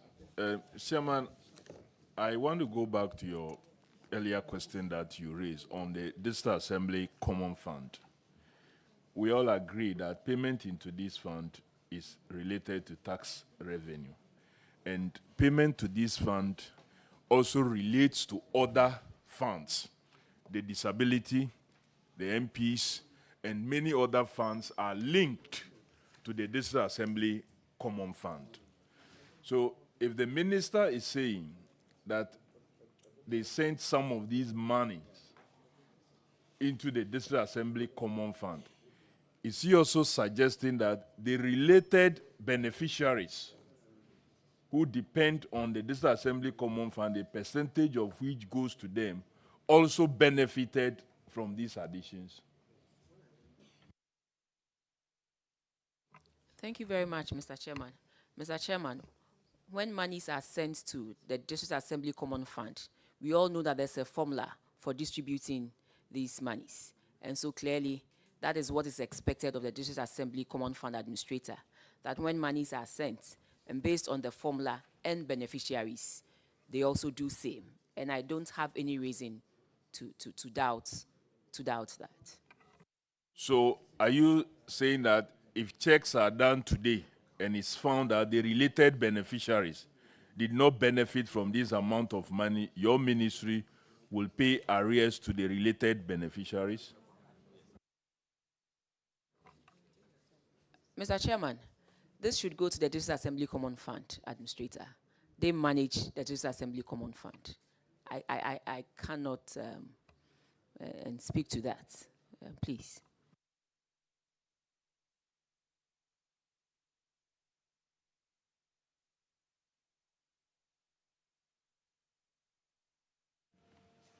Thank you, Minister. On the issue of utilization of IMF funds, the 5.5 billion, the observation that some were used on NACOP, District Assembly, LEAP, Free SHS, and others. I appreciate your answer that we had a revenue shortfall of 11 billion, an extra expenditure of 13 billion. But tell this committee if you have not utilized some of these monies to shore up the social intervention programs like LEAP and free SHS, what would have happened to those programs?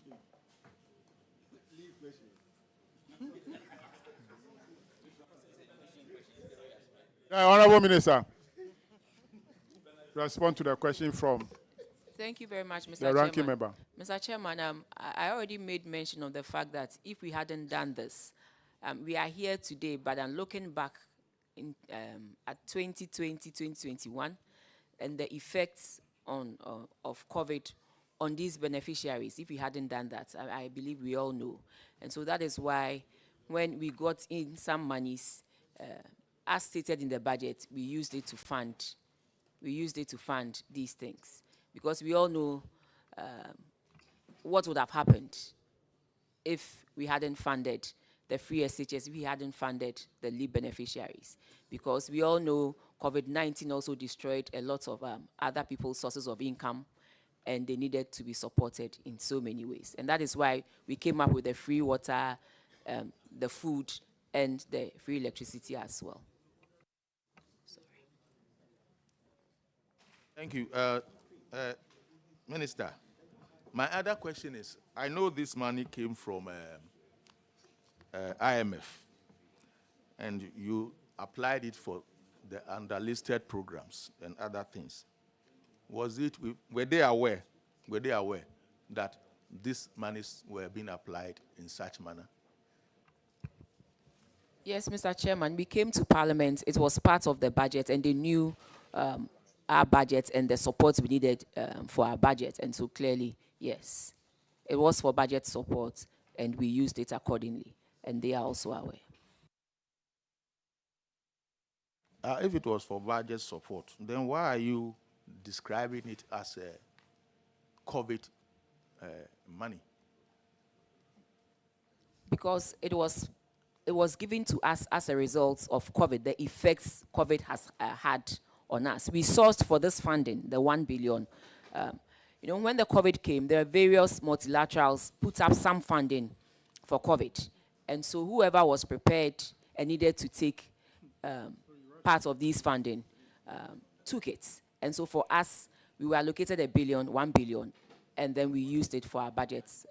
We sourced for it, got it, and used it for our budget support as well. Because like I said, that the COVID had an effect on us. It first started as a health issue, and then it became more of an economic issue than a health issue. Thank you, Chairman. I'm done.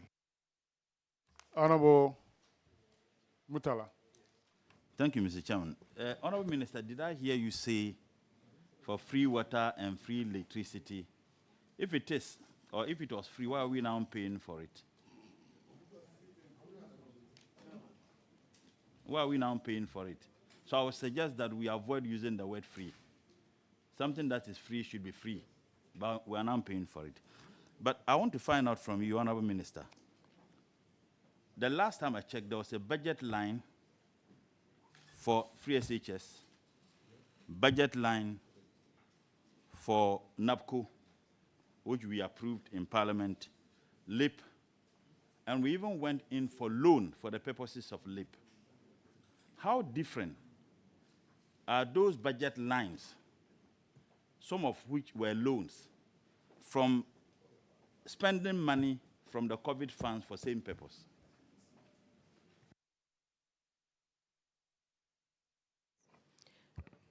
Mr. Chairman, I think there are two different things you say in here. The funding sources.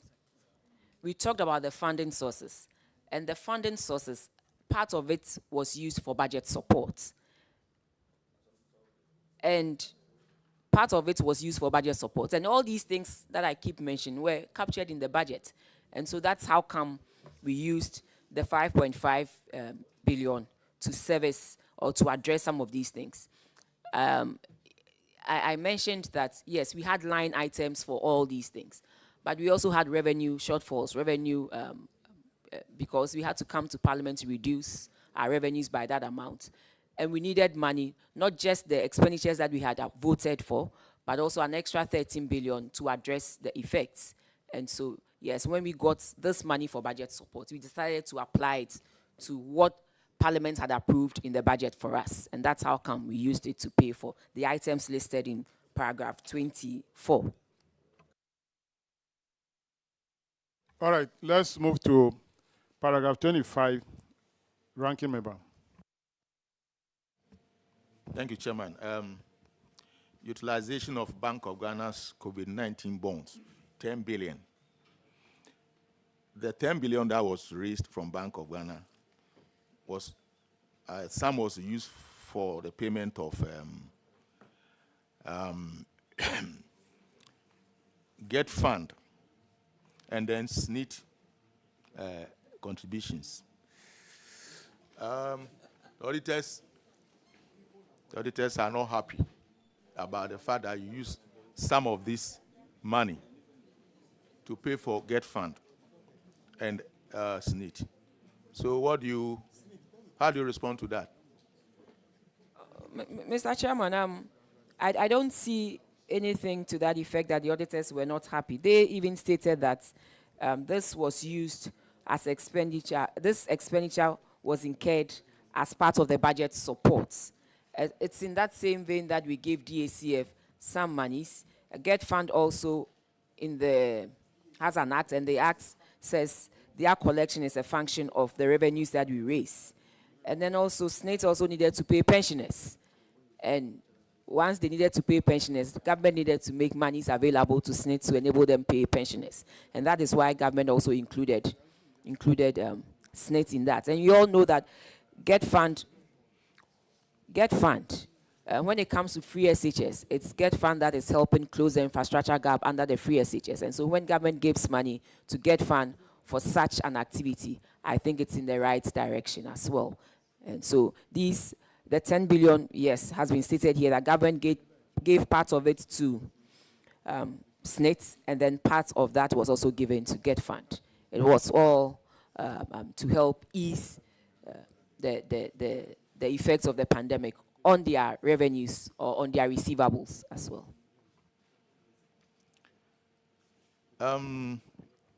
Does that mean that if you have not used this money, you could not have paid our pensioners in those periods? Mr. Chairman, revenues had come down drastically, and yet for the pensioners, whatever is due them, they ought to receive. And so government had to step in and do the needful. Well, thank you. But, Chairman, I have an observation. Some of these comments or some of these issues, the Auditor General is not giving us his, if you like, his opinion or his query on that. So you heard the minister respond that the Auditor General didn't say anything about it. So I would just urge them that on matters like this, you should make your recommendation so that we can talk about it very well. Thank you very much. Well, it's a good observation. And Honorable Minister, I want some clarification. The statutory payment that you have made to Social Security and National Insurance Trust, is that a government payment of the Social Security contribution for the salaries that have been paid to workers? Is that it? Yes, please.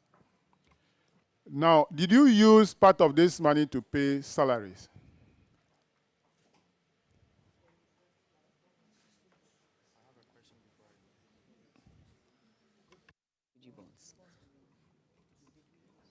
Mr. Chairman, the GOG bonds.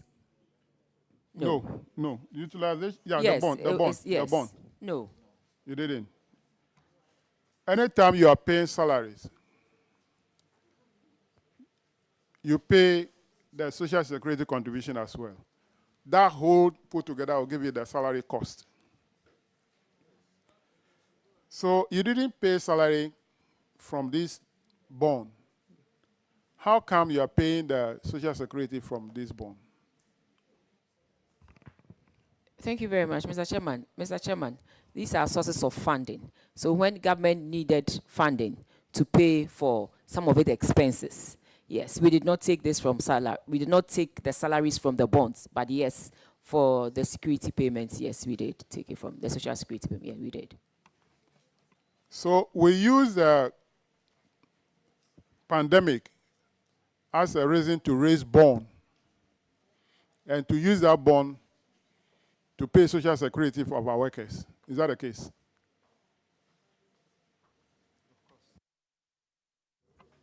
Mr. Chairman, a part of the 10 billion, yes, was used to pay social security. Part was also used to pay the GET fund and also as budget support.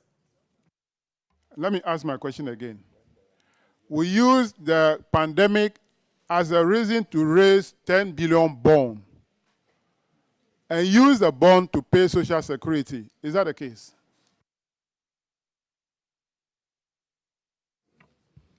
Mr. Chairman, we had a deficit in our revenue numbers. So we looked for sources of revenue to show up the numbers. And through that, we went through various sources, which you yourself confirmed with me this morning. And this was one or part of the sources that we sourced the revenue from. And based on that, we used it to pay for certain items, including social security and also the GET fund, as well as the budget support. Yes. Well, you have answered my question, that we are using the pandemic as a springboard to raise money and use the money for any other thing. All right. Let's move to the next one. Paragraph. Okay, Honorable Park. Grateful, Mr. Chairman. Mr. Chairman, the minister just informed the committee that some amount from the bond was used to support GET fund.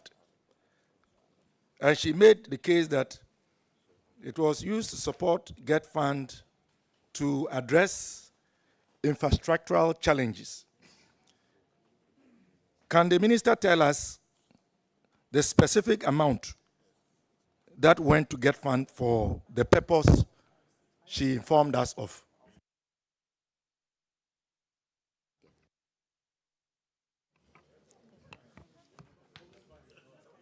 Thank you very much, Mr. Chairman. Mr. Chairman, yes, I mentioned that when we talk of GET fund, we all know that GET fund is being used as a channel to bridge the infrastructure gap. And I know that for GET fund, we gave a little over 211 million Ghana cedis. Thank you, Chairman. Chief Whip. Yes, Chairman, thank you very much. In response of our colleague, the minister, she says they use part of this proceeds to pay Common Fund, GET Fund, SNIT. May I ask you, Common Fund is a factor of tax you have collected. It is not something that, in fact, you cannot pay Common Fund more than the portion of revenue you have collected. So my question to you is, when you have collected taxes from the people of this country, they say put aside 5% for Common Fund. So what happened to the 5% you have collected to the extent that you now need to go and borrow money to pay the 5%? You collected the tax. What happened to what you've collected? That you couldn't give that portion that belongs to NHIS, GET Fund, and Common Fund, that you now need to go and borrow money to pay that. What happened to the tax you have collected and the portion that you needed to give to them? What happened to it?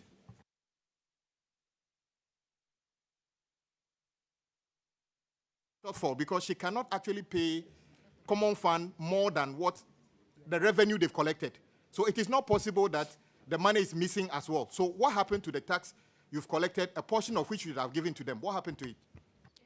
Thank you very much, Mr. Chairman. Mr. Chairman, I mentioned here that during the COVID-19 pandemic, there were so many things that did not go the normal way. One, I mentioned that we had to come to Parliament to reduce our revenue numbers. But at the same time, our expenditure numbers went up.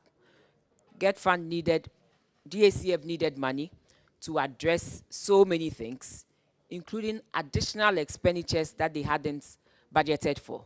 And so when government got some funding, government gave them what was due. That is different from what Common Fund Administrator told us this week.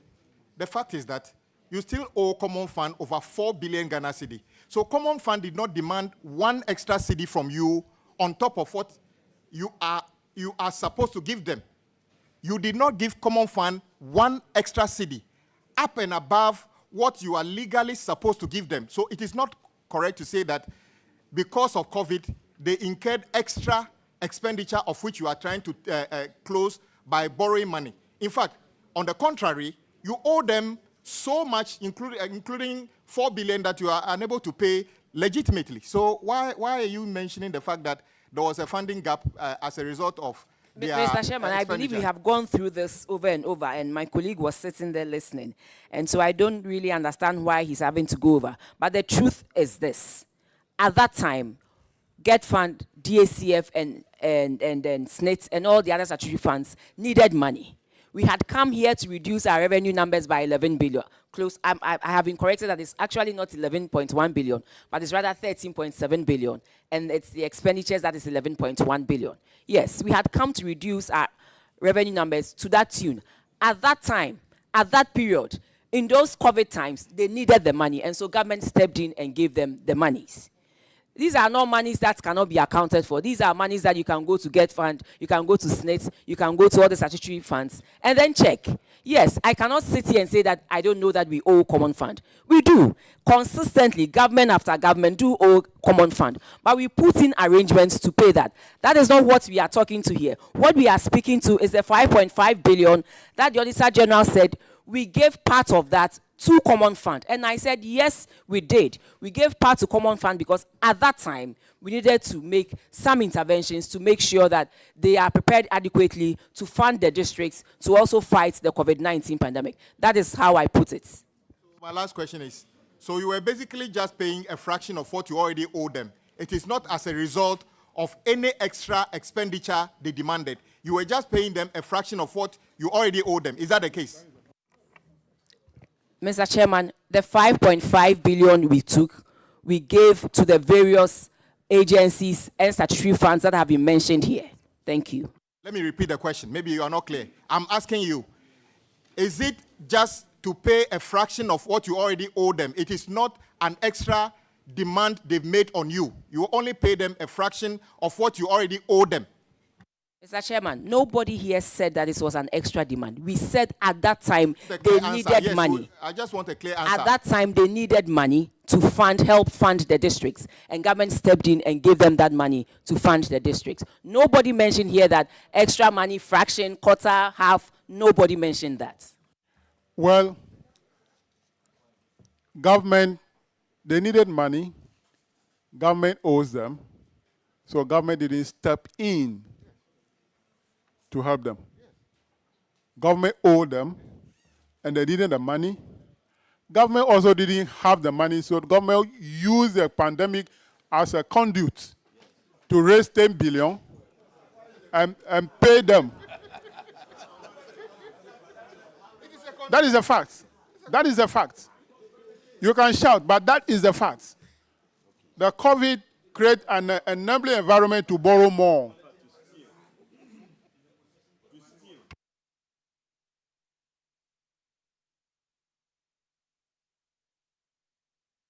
Honorable members, let's move on.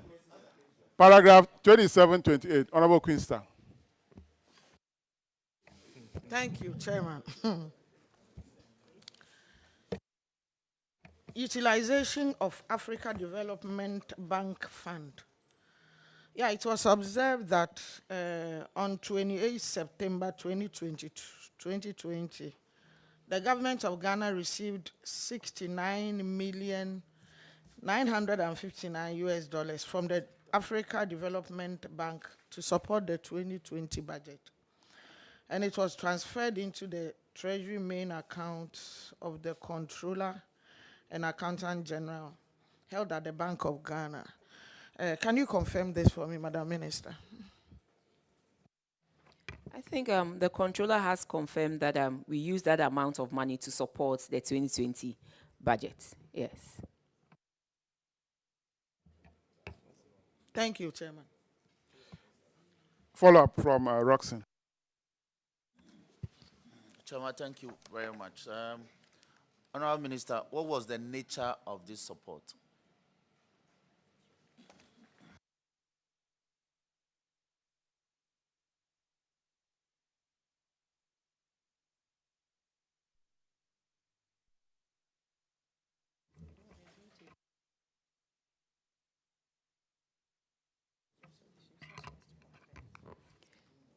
Mr. Chairman, a few minutes, I'll confirm and then revert, whether it was a grant or a loan.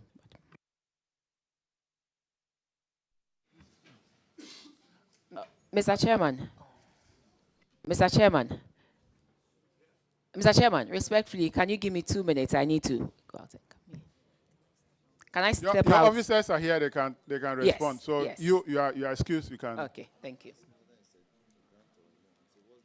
Yeah, so the honorable member is asking what is the nature of the support, not the source, because it's a budget support. So what is the nature of that support? So, Chairman, we just need a few minutes to confirm whether it's a loan or a grant. All of you need minutes to confirm. Should I suspend the sitting? No.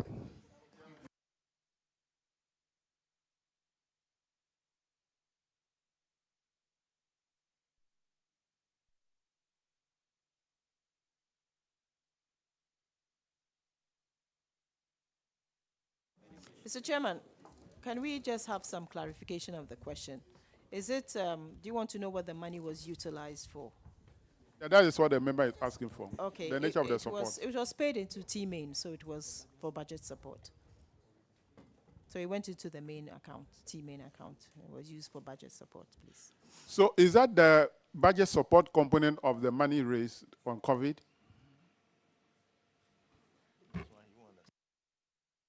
Yeah, I think, yeah, according to the total amount for budget support was about 10 billion, about 46% of the full amount. I ask this because throughout the report, the auditors only single out this one as a budget support. You could transfer to the Treasury main account as a budget support. So I want to know the total amount raised. Is this the portion that is the budget support?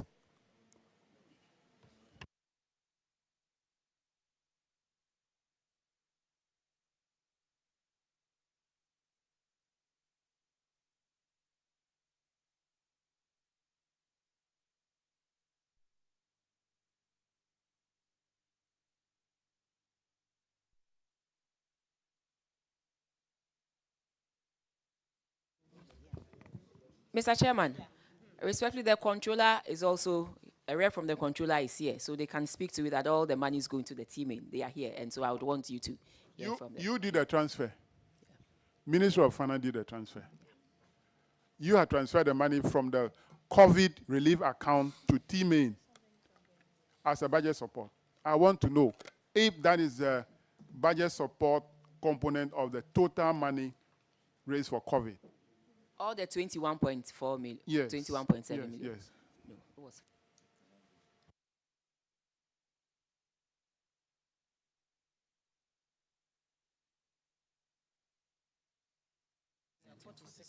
Mr. Chairman, per the documents we brought to Parliament, we mentioned that the budget support was a little over 10 billion, and that was about 46%. So this might be part of the total budget support. Yes, please. But there must be a reason why the auditors say that this amount was transferred to the Treasury main account. Specifically, there must be a reason why they did that. Auditors, can you help us? Mr. Chair, from the highlights, where there are other expenditure components, we state so. In this particular one, it was purely for budget support. That's why we stated what we stated. Thank you. So those other ones that you didn't state is for budget support or transferred to the T-Main, were they spent directly from the COVID fund? So what, Mr. Chair, what happened was the Ministry of Finance will transfer the monies to the other agencies. Okay. So for this one, it was transferred to Controller, and then it went to the T-mail account. So For in each of all, in the total amount of 21 billion, it was only this amount which was transferred to controller, T-main account. That's not what we are saying. So if this is the one which was transferred to the T-main account, where were the others transferred to?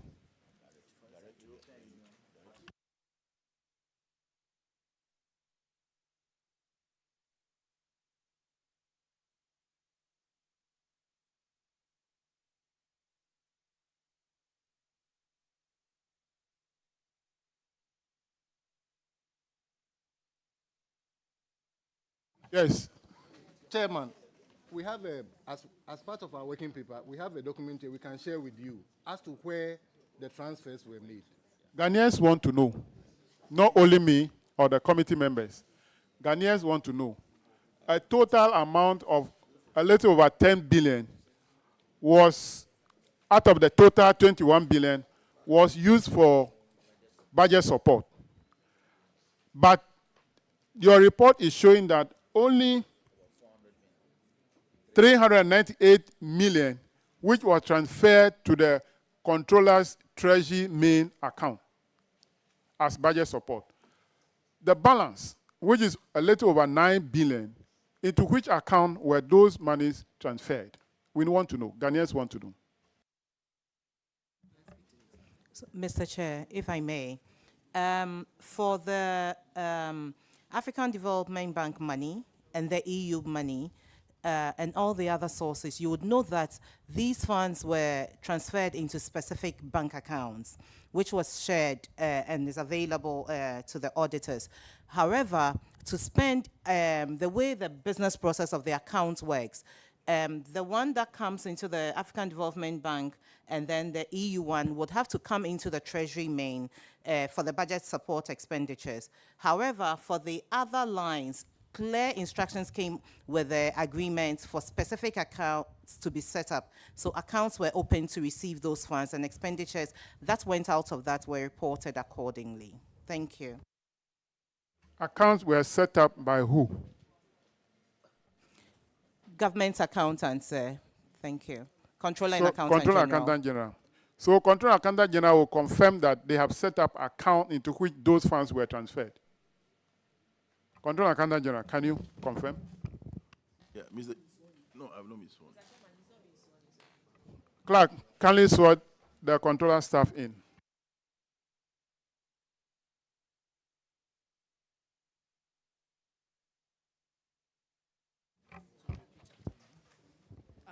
I, Gilbert Nyalachigbo, do in the name of the Almighty God swear do in the name of the Almighty God swear that the evidence I shall give before this committee that the evidence I shall give before this committee touching the matter in issue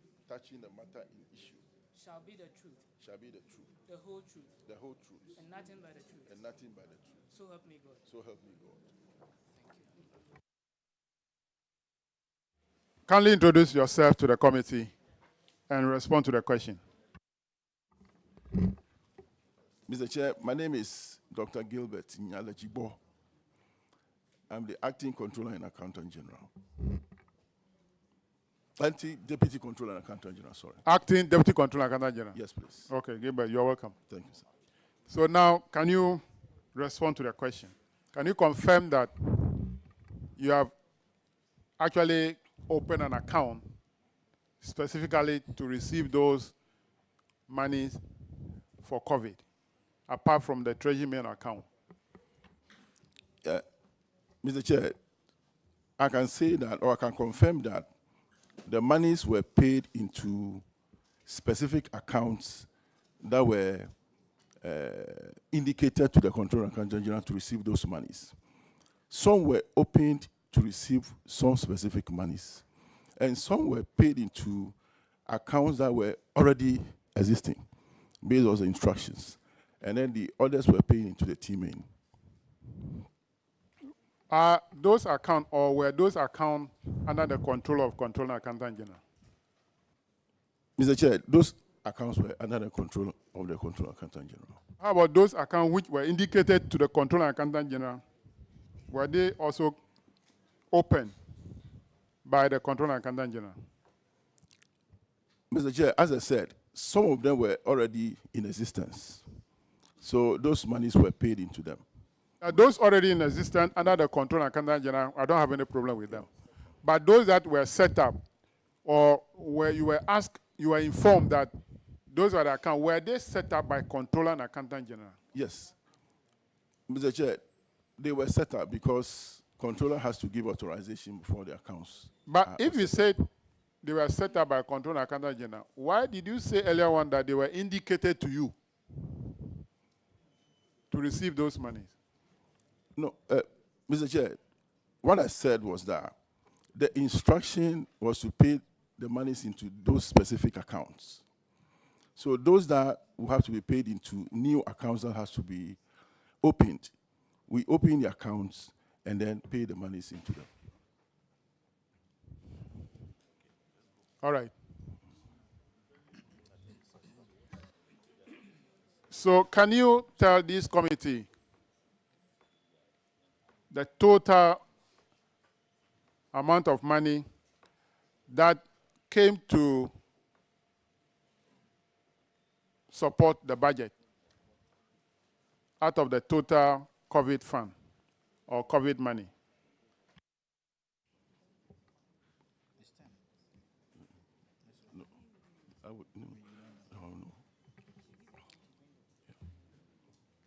Mr. Chair, I don't have the figures available here, so if you can give me time to produce the information, please. All right, prepare.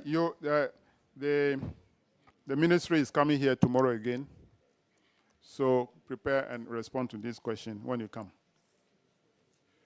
Let's move on to paragraph. Any question, honorable members, on this? I want to move on. Okay. Paragraph 29, Honorable Isaac. Thank you, Chairman. Honorable Minister, you are welcome. Chairman, paragraph 29, the auditors observed that the government of Ghana in November 2020 received an amount of 84,123,579.54 euros, the equivalent of 569,617,581.78 Ghana cedis from the European Union Commission to support the 2020 budgets. However, this amount was transferred into the government main treasury cash account and spent on goods and services, capital expenditure, and compensation of employees. Honorable Minister, how do you explain this?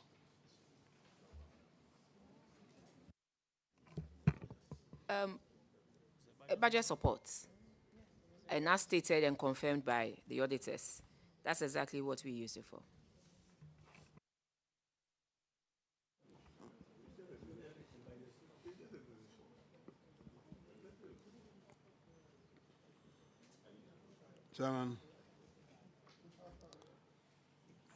Chairman, the money was for budgetary support, so I think I'm satisfied. All right, Honorable Minister, the earlier question on the 10 billion bond, you told the committee that you didn't use it to pay salaries. Can you confirm that for the EU fund, you use that one to pay salaries?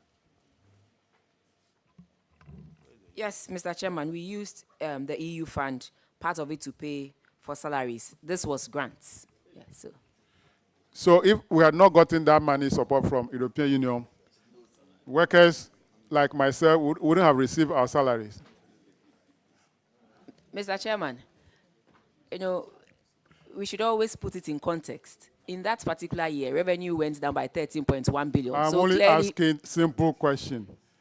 Had it not been the support of the European Union, I wouldn't have received my salaries. Mr. Chairman, that is never true. That is never true because Then why did you use that consistently- money? Why did you use that money to pay salaries? Mr. Chairman, when we say compensation of employees, it includes wages and other salary related. So Auditor General did not state specifically that it's for wages, but it's compensation, and compensation includes other things. But Mr. Chairman, respectfully, never under the watch of this government have we refused to pay salaries. So definitely we pay salaries at the end of every month. I'm not saying that you refuse to pay salary. In fact, you don't have any option to refuse to pay salaries. You don't. But if the circumstances made it that you have to borrow to pay, you will borrow to pay. And that is exactly what happened here. Mr. Chairman, this is a grant. The EU is a grant. The dash you so you want to pay its salary. Now, auditors, the minister is saying that what you have reported here might not be for salary or wages. It could be salary related. Is that the case? Mr. Chairman, respectfully, I said compensation of employees includes wages and other salary-related measures. So not necessarily wages alone. Yes, that's what I said. You said that what they reported on might not be wages. That's what you said. I said compensation of employees includes wages, salaries, and other related benefits. Yes, that is a fact. Please. The 84 million grant, which the minister did not tell us earlier when the ranking member was asking question, he said everything is loan. Now it is now grant. But let's leave that aside. Oh, Mr. Chairman, respectfully, Is this I said grant, I was going to check this one and come you back. have, I never said what you have was low. captured, the compensation of employee you have captured here, is it for payment of salaries or only salary-related expenditure? Salary-related. Such as? Chairman, we can give you the details. No, give me now. As I sit here. You know that it's a salary-related. You can mention. No, for compensation, all of us know what the... I don't know. Ghanaians who are watching and listening to, I don't know. Tell us. Chairman, I don't want to say anything that is not from the records we have. So I will share the record. You know that it's a salary-related. Yes. But you don't know the items that is involved. For now, no, but I can share the document with you.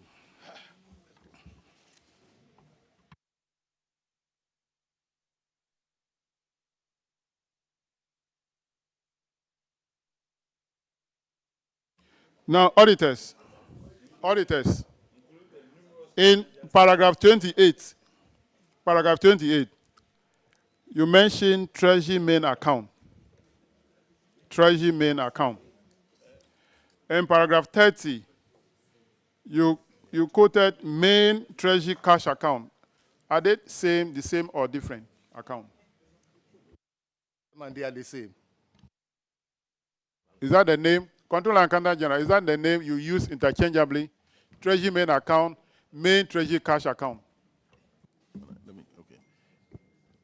Mr. Chair, the name is Treasury Main Cash Account. That is the name on record. Treasury main cash account. Yes, please. So the name quoted in paragraph 28 is actually not correct. There should be cash between main and account. And then when you come to paragraph 30, you should bring treasury before main. So auditors, be mindful of what you write to us. We take account of every detail we have in this report. Honorable Park. Grateful, Mr. Chairman. Mr. Chairman, the paragraph 30, it speaks about an amount, the said amount being expended on goods and services, capital expenditure, and compensation of employees. Is the minister able to tell us the ministry, department, or agency where the monies were expended on goods and services and capital expenditure. Thank you very much, Mr. Chairman. Mr. Chairman, it was used for budgetary support, and goods and services is captured in the budget, capital expenditure captured in the budget as well. And so they were all in the budget.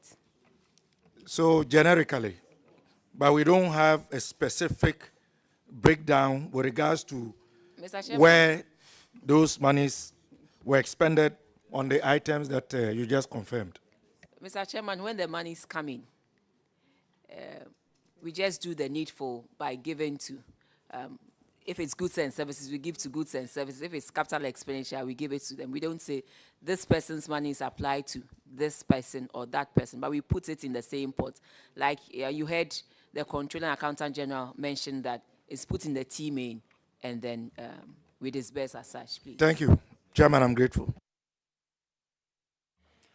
All right, so if you look at paragraph 31, the auditors have summarized the expenditure, the disbursement of the COVID fund.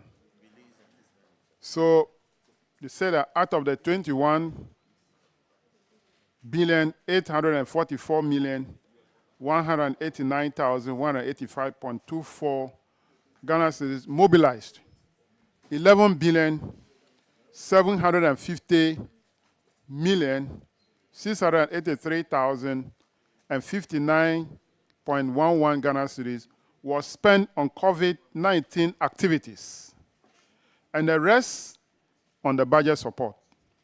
So when people go around and say we spent 21 billion or 19 billion on COVID, it is not the case. The actual expenditure on COVID is only 11.75 billion. Even though we raised 21.844 billion, only 11.75 billion was spent on COVID. The rest was used to support the budget. Paragraph 40, Honorable Apak.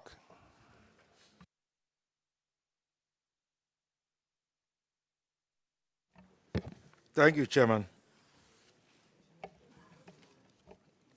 Receipts and utilization of funds. 48, Ministry of Health. No, it's Ministry of Finance. 40. Yeah.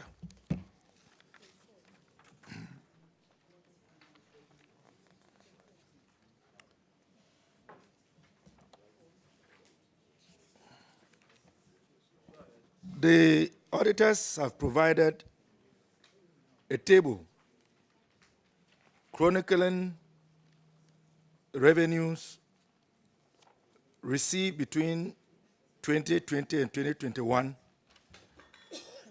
and complementing that with expenditure. According to the auditors, their review showed that the account had a balance of 149,942,464 Ghana cedis 39 pesos.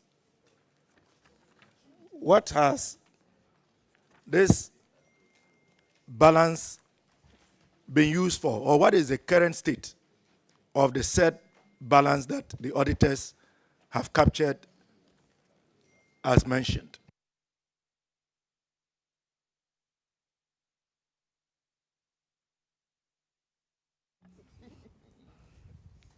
Thank you very much. So the bank accounts at the consolidated bank has since been closed, and the balances transferred into an account at Bank of Ghana.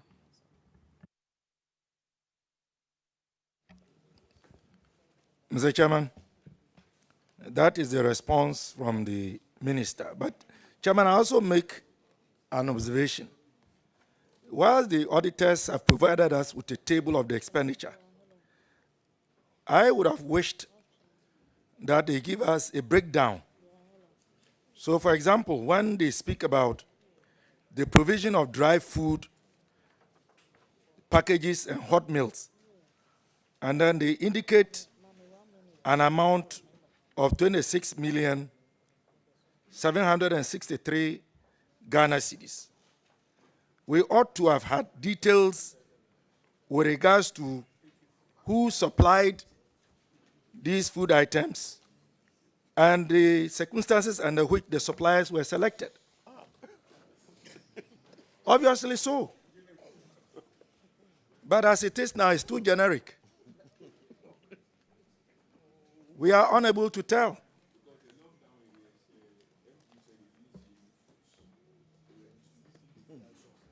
Mr. Chairman, another example is hotel accommodation on quarantine.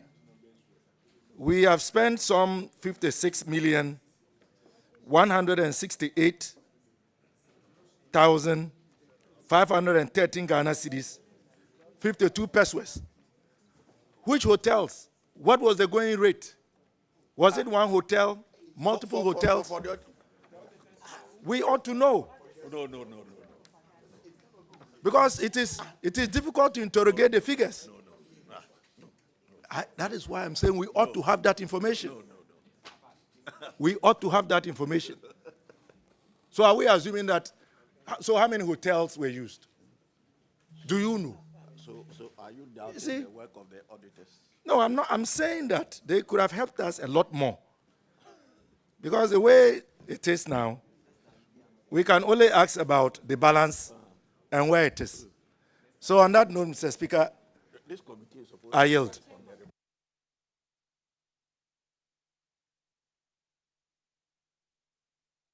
Honorable members, the auditors definitely will have their working papers. So we can ask them to provide us with the details of their working papers.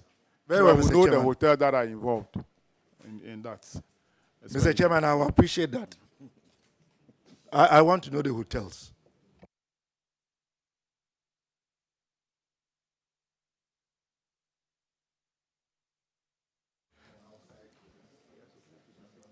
So auditors, kindly provide us details, not now. After our sitting, provide us with details. It will help us to write our reports.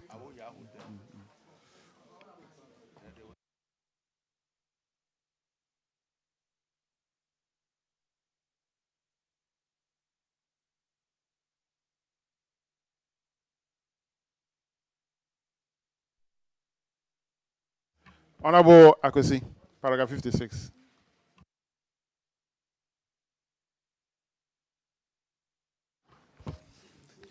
Thank you very much, Mr. Chairman. Mr. Chairman, this has to do with the payment of service providers outside the gift-make system. But the Ministry of Finance, Mr. Chairman, explained that all the transfers were made to the gift-make COVID-19 account managed by the Ministry of Finance and were processed through the gift-make system.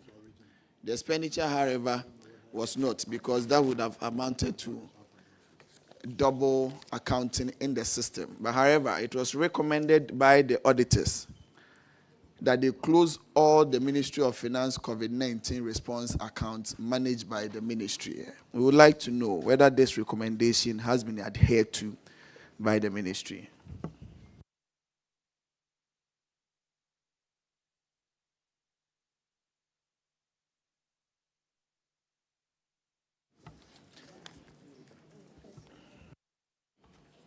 Is the auditors recommended that you close all the accounts in relation to COVID-19 response account that was managed by the Ministry of Finance? Has that been done?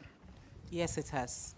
And as the transfers or the balances that were in those accounts, what happened to them? Were there funds in those accounts when at the time of closing them? Yes, they've since been transferred to an account at the Bank of Ghana. If evidence made available to the auditors for verification purposes as to their recommendation? Yes, it has. So the auditors, can you confirm that your recommendation for the closure of these accounts has been adhered to, with the balances so in those accounts, also in the accounts so verified? Honorable Chair, we can confirm that those accounts has been closed and the balances has been transferred. Thank you. Mr. Chairman, the Ministry of Finance has done the needful. So we are good to go on that.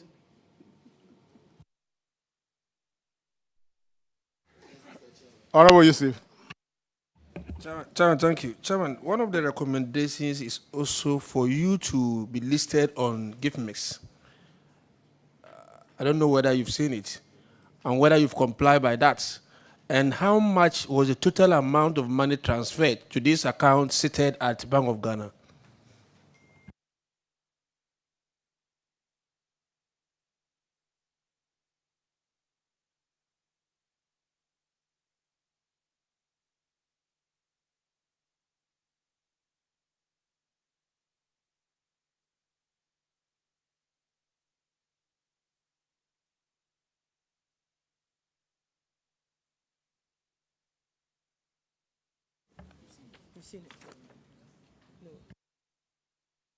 You can make reference to paragraph 60. That's what I'm talking about. Paragraph 60 says that as part of their recommendation, that you should also ensure that you are listed on gift mix. And then I also asked whether or not the total amount of money that was transferred to Bank of Ghana, how much?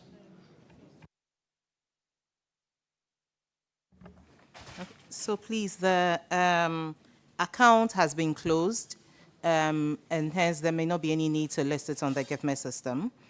And then when the account was closed, the balances that were transferred was 98 million cedis, 597,444 Ghana cedis, 91 pesos, and a dollar amount of 8,045,244.59 United States dollars. Thank you.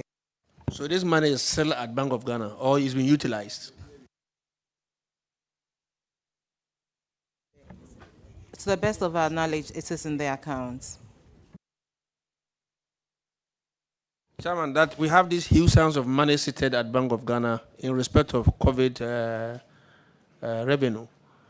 And we should be interested in seeing how this is going to be utilized going into the future. Thank you.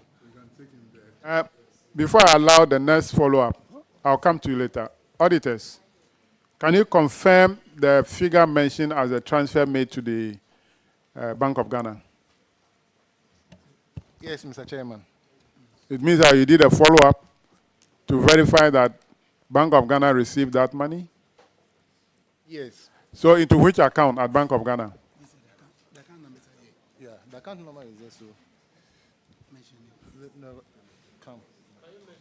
No, we'll mention it to you. Don't worry. So it went into government rationalization account. Just mention it and let's go. Mr. Chair, the government rationalization account. Government rationalization account. Some of us are hearing it for the first time. To rationalize something.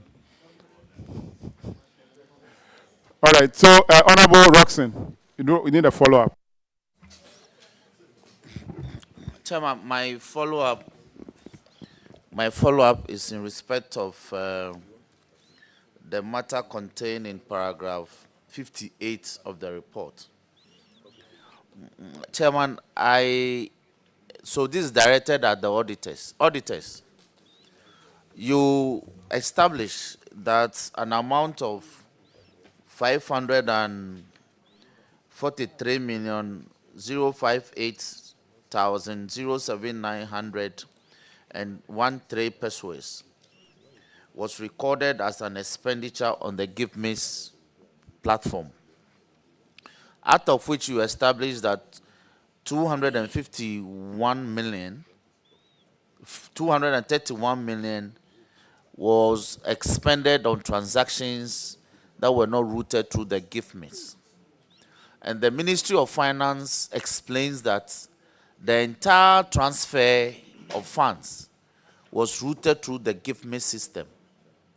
That explanation is not plausible, in the sense that an amount of money was voted for some expenditure. Out of that expenditure, an amount less than that amount was expended, which you recorded as 231 million. So if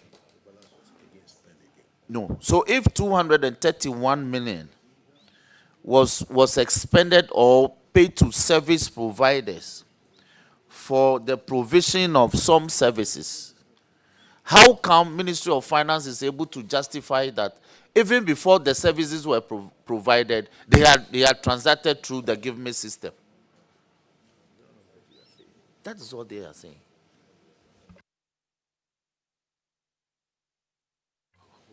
Auditors, do you appreciate what I'm saying? Yes, but let me provide some clarification. So, payment or an amount is lifted from the gift miss. Ordinary, everybody that you have to pay, the person supposed to be on the gift miss. And the explanation Minister of Finance is given is this. They have lifted the amount through the gift miss. But payment to these service providers, if they had done it on the gift miss, that would have been a double counting. That is why they did that one outside the gift miss. But in terms of the amount involved, it was passed through the gift miss. That's the explanation they have provided. So, auditors, how come when we go around to the assemblies and they transact outside the Give Me system, you are able to flag that they breached the law? The same process. Isn't the funds that come to the assemblies transacted through the Give Me system? Mr. Chair, during the pandemic, and the background of this report so says that we also look at the exigencies of the time. No, that is not what the law says. You don't waive the application of the law during pandemic. The laws were not waived. When the assemblies don't transact through or other entities don't transact through the Give Me system, you flag it, you quote the law, and you ask us to punish them.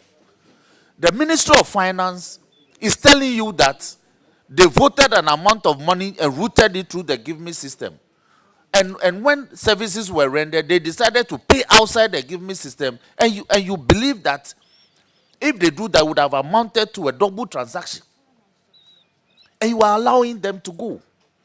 So how come do you flag that similar transactions done at the assemblies and other entities as being breach of law?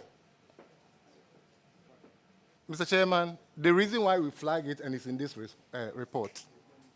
The exigencies of the time does not indicate that you should suspend the application of law. So don't quote the exigencies of the time. If the law is breached, say that they breached the law. The explanation doesn't warrant the breach of the law. It doesn't.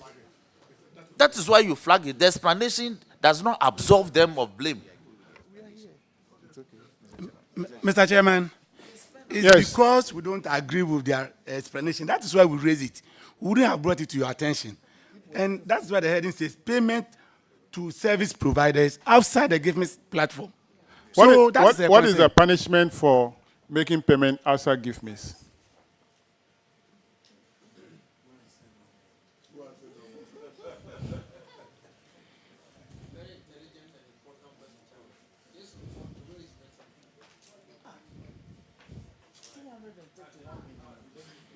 What is the punishment? If you disagree with them and know that they have flouted the law, why didn't you say the punishment should be triggered? Why didn't you say that? We have seen the style of this report. The style of this report. We saw it. I have seen it.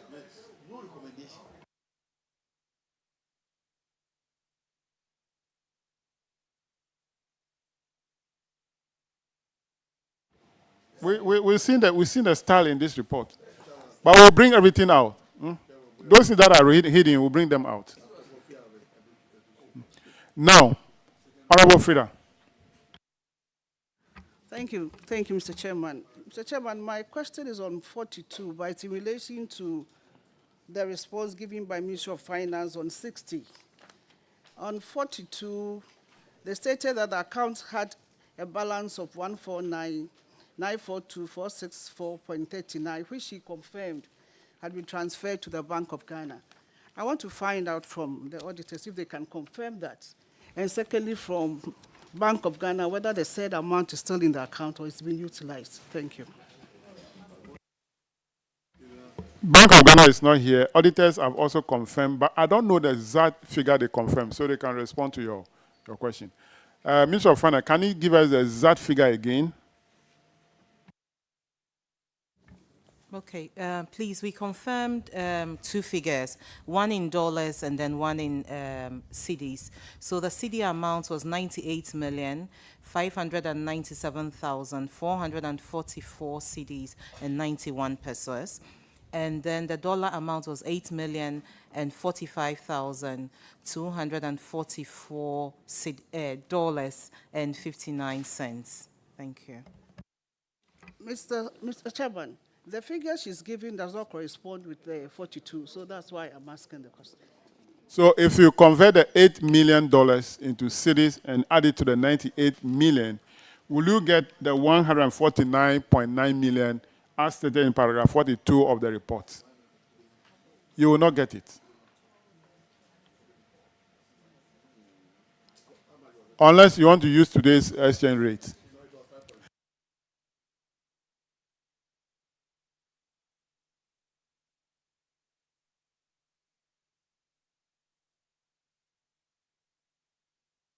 So maybe the auditors can help us with the exchange rate they used at the time.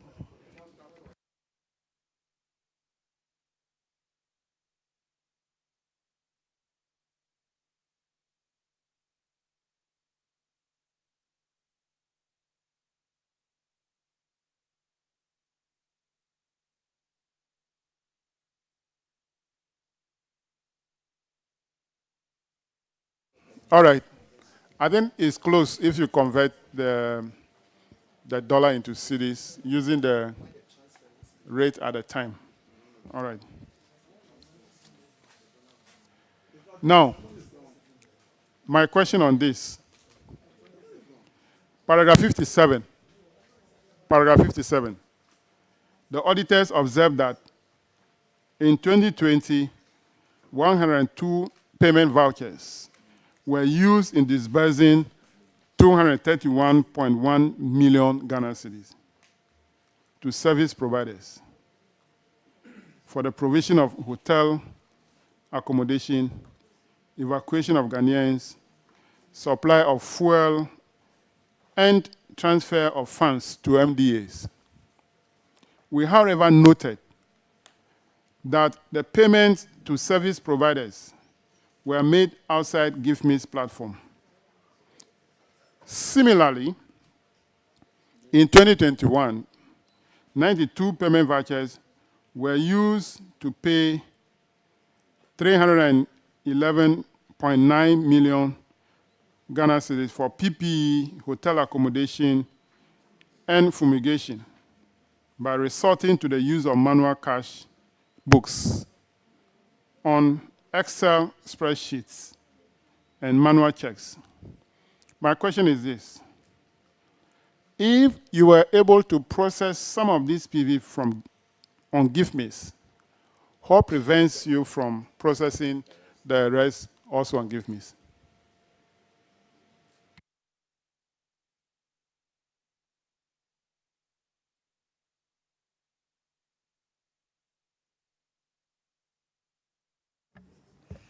So, Mr. Chair, the way the expenditures happened were that as Ministry of Foreign Affairs will submit estimates for those who would have to be quarantined and such expenditures. So based on the estimates, a request will go through the business process and approvals granted to set aside the funds so that as and when the invoices are presented, the payments can be made swiftly to the various third parties. So that is why the bulk transfers are done through the GiveMe, but the individual billing that is actually submitted, the payments are made through the bank accounts based on the requests that come.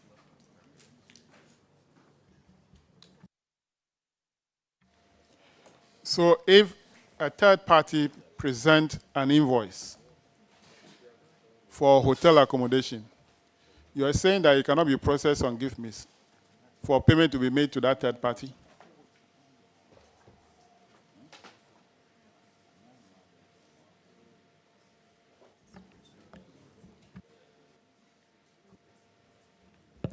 Mr. Chair, at the time, a number of these institutions or third parties were not set up on the GIFME system. And this payment was actually done between the lockdown period and when the airports were open. So I think between April and June, between April and maybe July, 3 months. It was over a period of about 3 months, yes. I don't think that is the case. Because similarly, in 2021, there was no lockdown in 2021. Similarly, in 2021, 92 PVs were used to pay 311 million for hotel accommodation, fumigation, blah, blah, blah, using manual cash book. So that cannot be during the period of lockdown.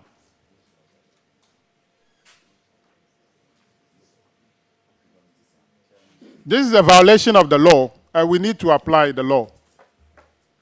So I'll refer to the Public Financial Management Act and say what is the punishment for that, and we'll prescribe that.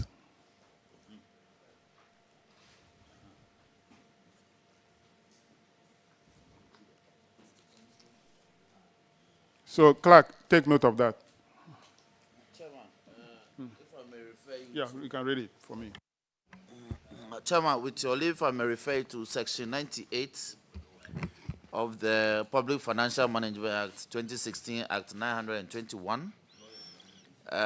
Section 1, subsection A states, a person who A, refuses or fails to produce or submit any information required under this act, B, issues a local purchase order outside the Ghana Integrated Financial Management Information System or any other electronic platform in use by government. C, misuses or permits the misuse of any government property which results in a loss of public resources. So B, that is applicable, commits an offense and where no penalty is provided for the offense is liable on summary conviction to a fine of no less than 150 penalty units and not more than 250 penalty units, or to a term of imprisonment of no less than 6 months and no more than 2 years, or to both.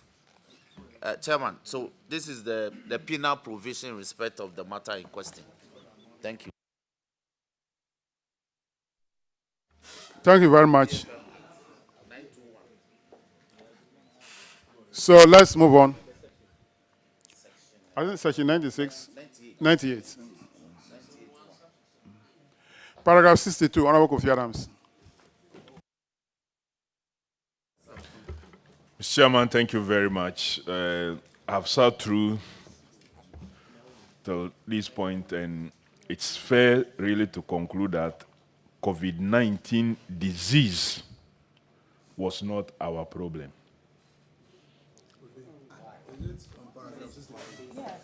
I'm making my comments.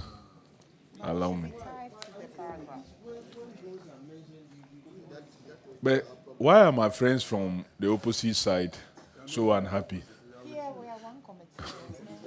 No, you are sitting opposite to me. It's the opposite side. I said opposite side. You are opposite to me.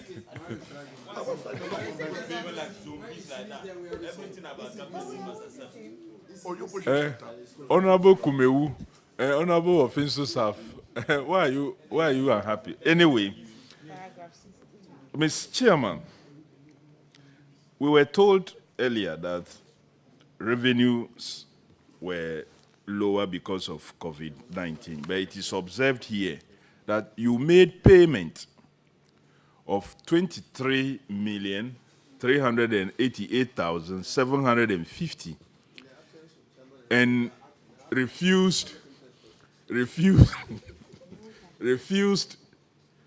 to withhold tax amounting to 1,754,156 cedis, 25 pesos. And the justification you gave was that because it was part payment. One, do you still stand by that justification that when you make part payments, you are not supposed to deduct tax?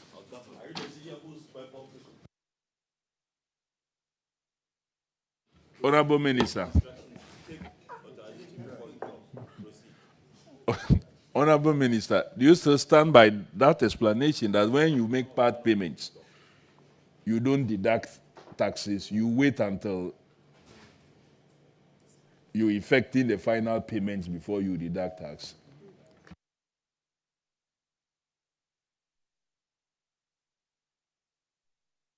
When it comes to the disbursement, I told Chairman, the head of the task force will speak to that, so let us speak to it. So, Mr. Chairman, normally when these payments are done, taxes are withheld. In this case, it was missed, and we have since recovered the withholding amounts. Thank you. So you accept that you actually breached the law, and COVID-19 disease didn't mean you should relax the laws, especially when you are the one paying. This one you were not following after. GRA was not following after them too. You were paying monies. That, as we've been told, because of that, till date, we are still paying COVID-19 levy. When I buy water, this water, I pay COVID-19 levy on it.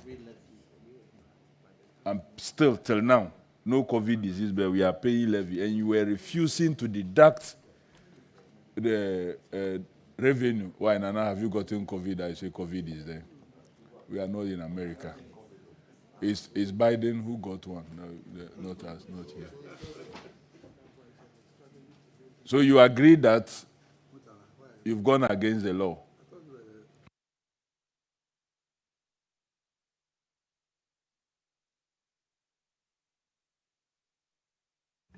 Please, the amount has since been recovered. I know paid to GRA.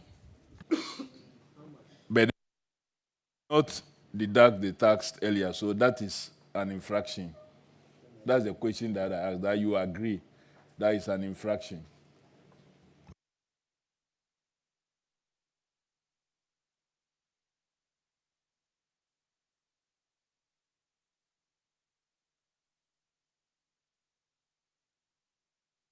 Honorable Sampson.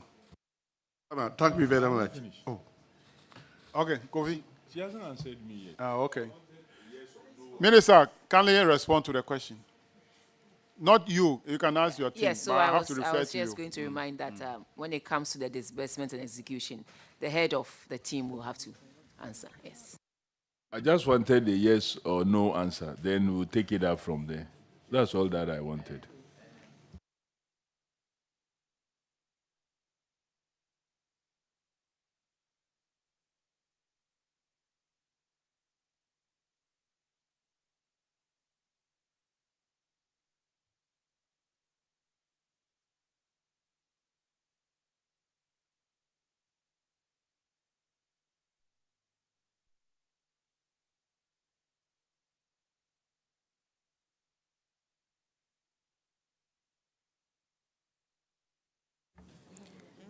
Mr. Chair, once we noticed the transaction had gone through and we noticed that we had missed this, we quickly followed up and it has since been corrected.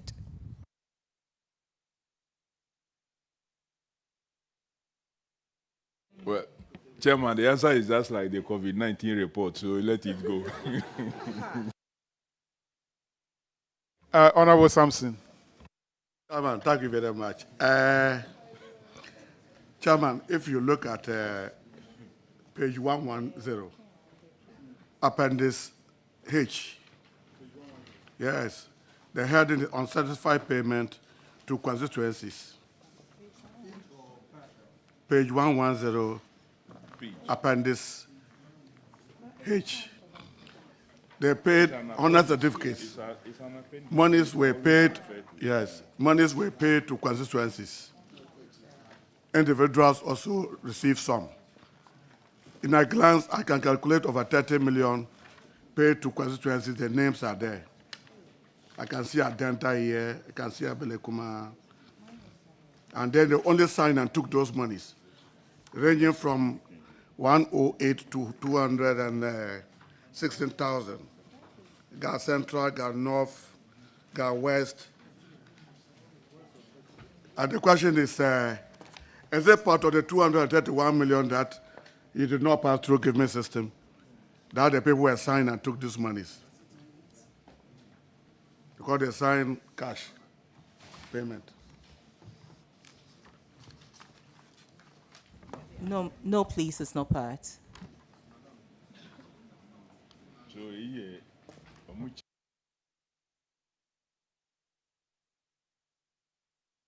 Honorable Yusuf. Chairman, I'm still going back to the infraction that Honorable Kofi handles. And my concern is, I want to find out whether you know the directors of Smart Infraco Limited. Do you know them? And what procurement process was used in selecting them?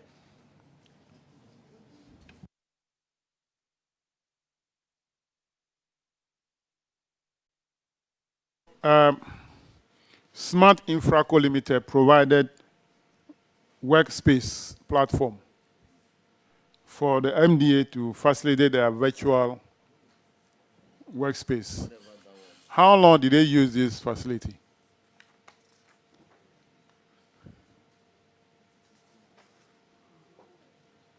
How long did the MDA use this facility?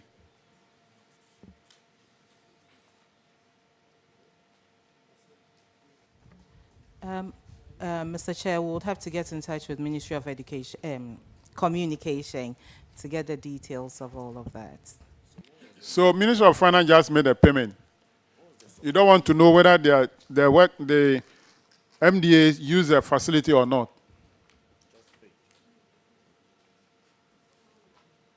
For how long did they use this workspace? For, is it workshop or whatever? Virtual workspace. Did they even use it at all?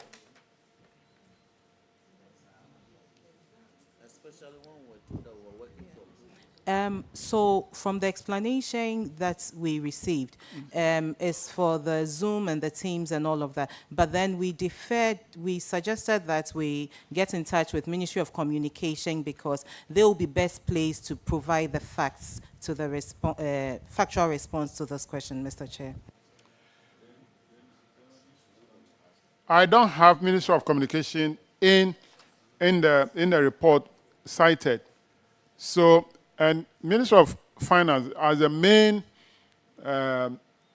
ministry for COVID, I ask you to appear on each day. So tomorrow you'll be appearing again. Kindly bring Ministry of Communication along when you come tomorrow. So let's flag this and then work on it tomorrow. We want to know how long they use the facility because we pay how much? 23 million. We spend a lot of money on that. Yeah, $23.3 million. No, Ghana cedis, sorry. 23.3 million Ghana cedis for workspace. Whereas MPs, we risk our life and coming to work every day.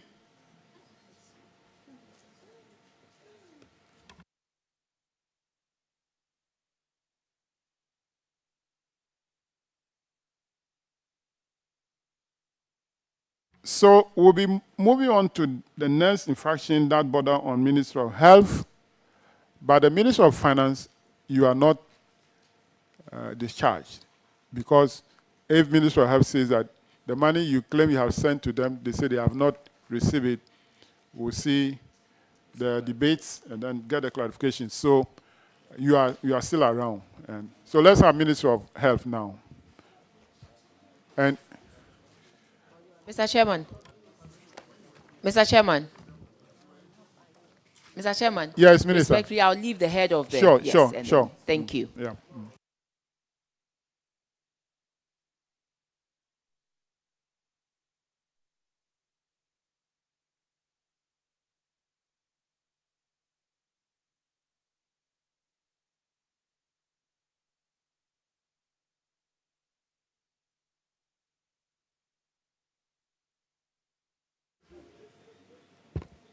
Clark, have you sworn in the Ministry of Health already?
Kindly introduce yourselves to the committee.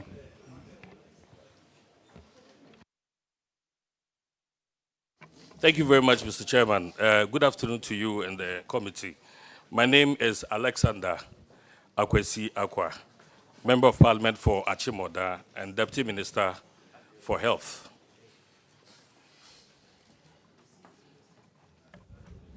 Good afternoon, Mr. Chairman. My name is Alhaji Hafiz Adam. Alhaji Hafiz Adam, Chief Director of the Sector Ministry.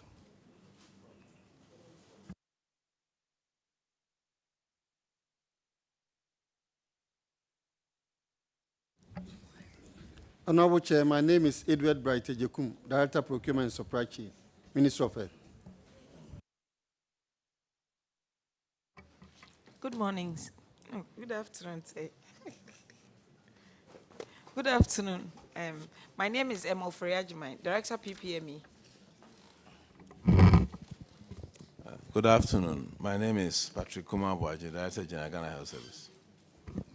Good afternoon. My name is Daniel Insia, MOH Finance. Thank you very much for coming. The minister sought permission, and I've told him to ask the deputy to represent him, and tomorrow he himself will come. So you are welcome. Honorable members, let's move on.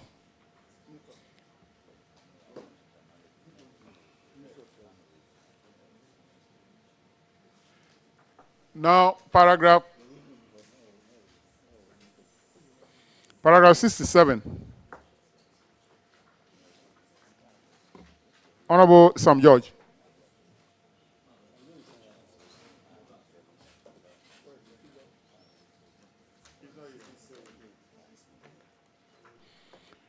Well, your infraction here is failure to update your procurement plan. And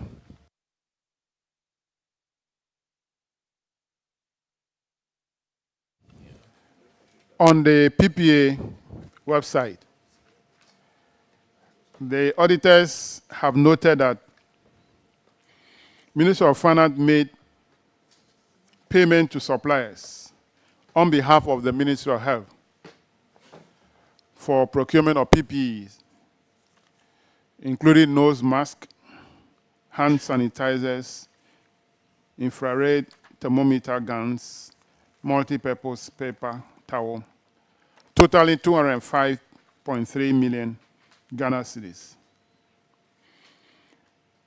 Now, the review of the Ministry of Health records, the auditors noted that the ministry did not update its procurement plan on the Procurement Authority's website with these items that they procured. The auditors have recommended to Ministry of Health that Ministry of Health should always comply with the requirement of the Procurement Acts to promote transparency and value for money in public procurement. Now, failure to post or update your procurement plan at the website of the Public Procurement Authority, is it a breach of the Procurement Act? Mr. Chairman, thank you very much. We want to appreciate you for allowing us to appear before the committee. Like you rightly stated, the minister sought permission and he asked that I represent him. With me is the heroes who actually stood and fought during the pandemic. And so most of the questions and the ratification will be directed to them. So for this one, the Director for Procurement will handle it, Mr. Chairman, with your indulgence. Order, order. The Deputy Minister said the heroes. Mr. Chairman, I don't know whether himself I'm is not a hero. Mr. Chairman, I don't know whether I'm a hero. Your minister said you are a hero. Well, I don't know.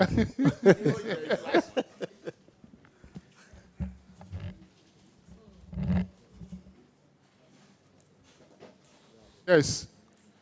The question is that failure to update or post your procurement plan on the website of the PPA, is it an offense?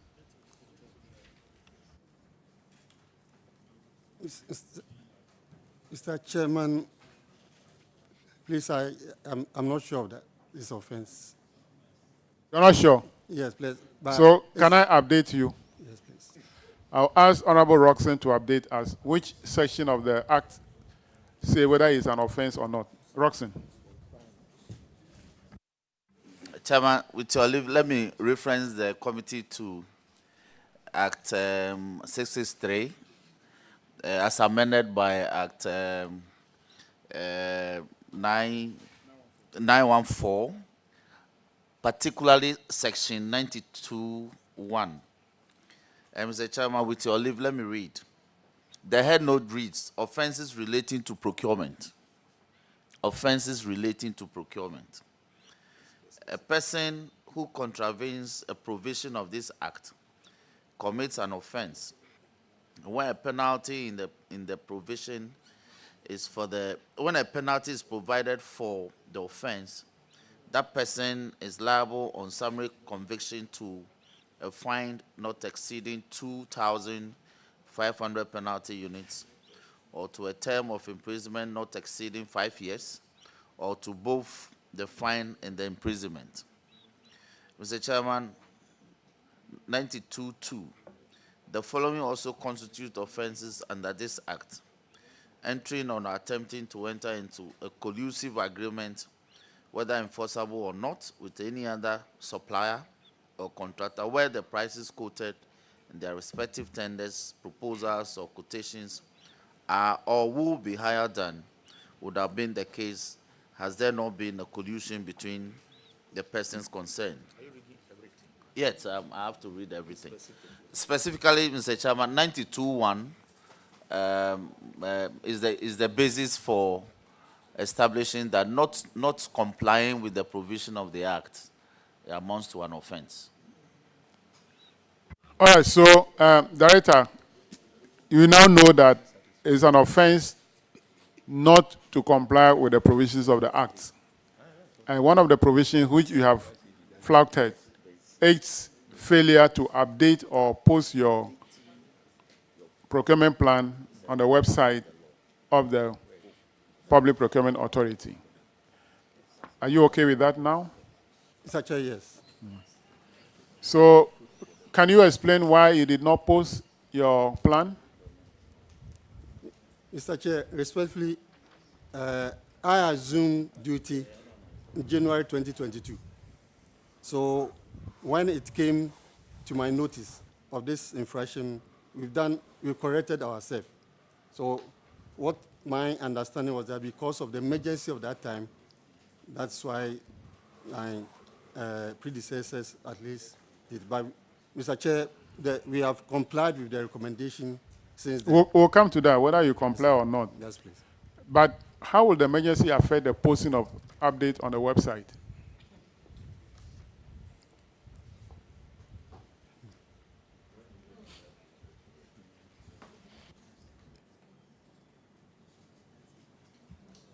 Posting of the plan on the website, how will the emergency situation affect that? If you are working at home, even in your bathroom, you can post it. It's a matter of laptop and the network. Mr. Chair, especially, I think it was an oversight. It wasn't intentional, Mr. Chair. So the ignorance of the law. It's no excuse, though. So you are flouted. We should punish you. Mr. Chair, we will refer to the law, and we'll refer whoever have the power to say go free. Will do that. We don't have that power. Clerk, why is my clerk? Take notes. Okay. Chairman, if I may clear any doubts in the mind of the Chief Director, may I refer you to Section Director Procurement, Section 21 of the Procurement Act 663 as amended by 914.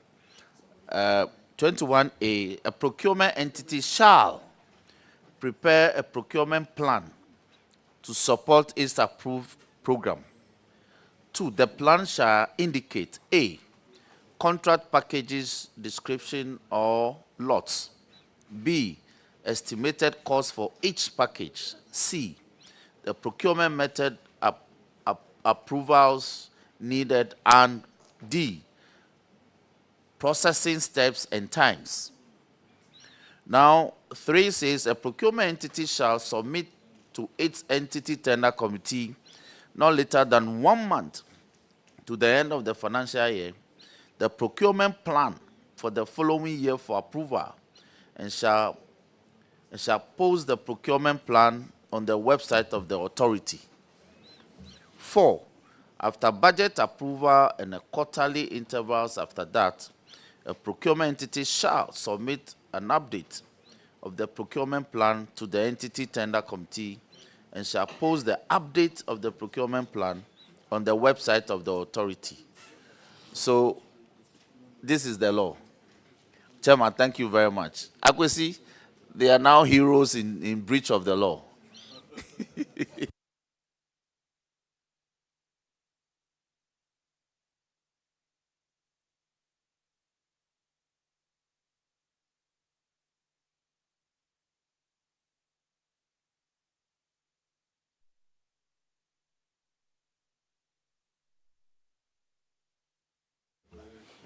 So let's move to the next one, paragraph 73.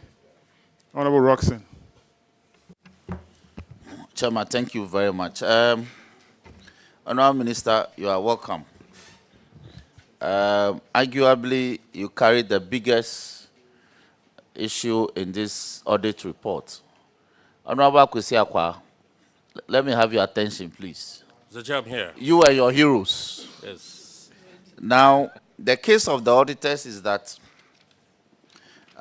your ministry entered into an agreement on behalf of the Republic with UNICEF to supply some vaccines. Now, in all, some 147.483 million was the contract sum. Now, and that also was the funding ceiling. Now, the auditors established that at the time of the audit, some of these vaccines were supplied. And the value for it, they provided all the details. It's quite lengthy, so I don't want to bore the committee with it. But their case is that out of the $174 million paid to UNICEF to supply the vaccines, like we say in law, the quantum merit, the amount that is supplied, the vaccine supplied, was deducted from how much we paid them. And as much as 81.87 million was the sum of monies for which no vaccines were supplied to cover. So in other words, they owe us $81.787 million, UNICEF. This was a 2022 observation, and we are in July 2024. Have we recovered this money? Thank you, Mr. Chairman. As of today, we have received a total of 16,917,600 doses of the Janssen from UNICEF. Chief Director, can you speak I'm into saying, the mic? Yes. Mr. Chairman, that a total of 16,917,600 doses of the Janssen vaccine have been received from UNICEF in respect of the amount that was paid to them. And therefore, as we sit here, all the vaccines have been delivered. Excuse me, your explanation, can you take that again? Mr. Chairman, I'm saying that, let me read the recommendation of the Auditor General. No, I intentionally avoided the recommendation. Okay, so what I'm saying that yes, as we so sit my here, question was, have we recovered the 81.87 million?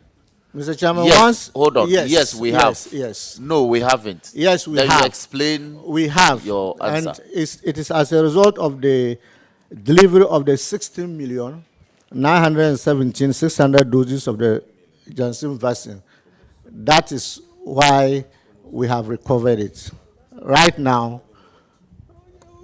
they don't owe us and we don't owe them. Okay, so auditors, can you, and have you brought this development to the attention of the auditors since the audit, this Mr. audit Chairman, findings? yes. Now, auditors, can you confirm that as much as in excess of 16 million COVID vaccines, being the value of $81.87 million, have been received from UNICEF? Honorable Chair, as at 15 June 2022, Janssen vaccine of 16,917,600 has been received by the ministry. Thank you. Auditor, if as of June 2022, these vaccines were received, why were you making this finding of fact in July 2022? It's rather 2024. We receive it June 2024? Yes, please. Just last month? Yes. Just last month? It was delivered in batches. I think in March and then in June. Oh. Yes. Okay. So can you tell this committee the total number of vaccines? Because you are able to tell me that they brought 60 million plus. Can you tell this committee the total that you have in stock as ministry? Mr. Chair, respectfully, I want to defer it to the Auditor General himself because he received them. Is it a storekeeper? Very well. Yeah, I was the recipient. Thank you, Honorable. Yes, we have close to 7 million doses in our stocks now. Minus the 16 million we received from UNICEF? Yes, we have received quite a number. We have received about 30-something million doses from those bought from other places, donations, okay, and the 16.7 million. So what we want to know is that what is our total stock as a nation? That's what I'm saying, about $7 million, close to 7 million doses. 7 million doses. Yeah. Have we? And that's what we have been using to do. So the 16 million we've been We'll be Yes, utilizing it. We are utilizing it. Okay, as and when they supply. Very well. Okay. Chairman, that'll be all on this matter. So you are still vaccinating Ghanaians? Yes, Chair. You know, in April there was a small outbreak. So, and we still get cases of COVID. And we still have about 40% of the target population yet to be fully vaccinated. So we continue to vaccinate. So what is the program for vaccinating that target group? What is the program to vaccinate the rest of the people who were not vaccinated? We are doing some monthly campaigns, and I'm sure you've been hearing them. That's because now the risk perception is low. So we do campaign by making sure the vaccines are taken to them. And on the average, you are getting about 500,000 people taken when we do that every month. 500,000 every month? No, the month that we do the campaign, yes. And we Okay. also made it routine, so anybody can walk into any facility and get a vaccine. But to fast track getting the herd immunity, we are doing monthly campaigns to make sure that we have a significant proportion protected. All right. Any question, honorable members? Honorable Isaac. And I just wanted to find out, permit me if it's a public interest question, but I want to find out the COVID strains, are they as, the strains now, are they as virulent as the COVID-19 strains? Well, Chair, thank you, Chair. In terms of outcomes, they seem to be less virulent than before. But the issue now that there's some protection. And so that also affects whether it's virulent or not. So yes, but we still have cases of new variants or new strains that come out, and that also we are concerned. So the scientists are always looking to make sure that they are providing vaccines to attack the new strains that are coming out. Have you recorded any deaths as a result of COVID lately? Not this year. Not the last 2 years. Anyway, let me chip in this one. There is this issue new of, is it dengue what? The new disease, virus. Is it dengue? The dengue fever. Dengue fever. Are you containing it? Yes, we have contained it in the district. So far, we have about 9 districts that have been reported cases, and we are working very hard to contain it within those districts in Eastern and Central region. Honorable Johnson. Thank you, Chairman. DJ, for those who receive the booster, are they still have the chance for another booster, or it is okay for them? The proposal is that at least once a year, and especially for those who run a higher risk, they are supposed to have a booster. Thank you, Chairman. Mr. Chair, I think at this point it won't be bad to have the Ghana Health Service to have an arrangement to come into the premises of Parliament to make sure all parliamentarians receive the next boost. This is not the proper forum to propagate.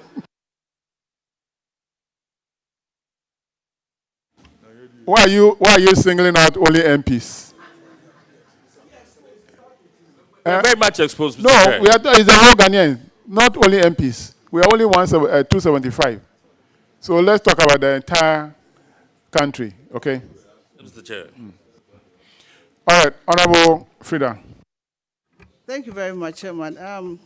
Chairman, DJ said the new virus, they are containing them in the districts. I want to find out how many have they recorded so far, how many people? I don't want to have any issues with the pronunciation. Our last recorded number was 111 so far. And which areas, which regions or districts? There are about 5 districts in Central and 4 in Eastern region, including Honorable Kwesiakwa's constituency.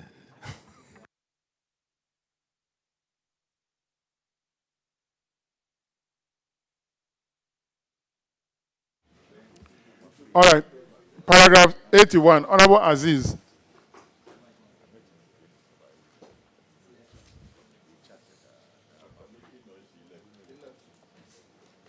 Honorable Ajay, can you take Aziz 81?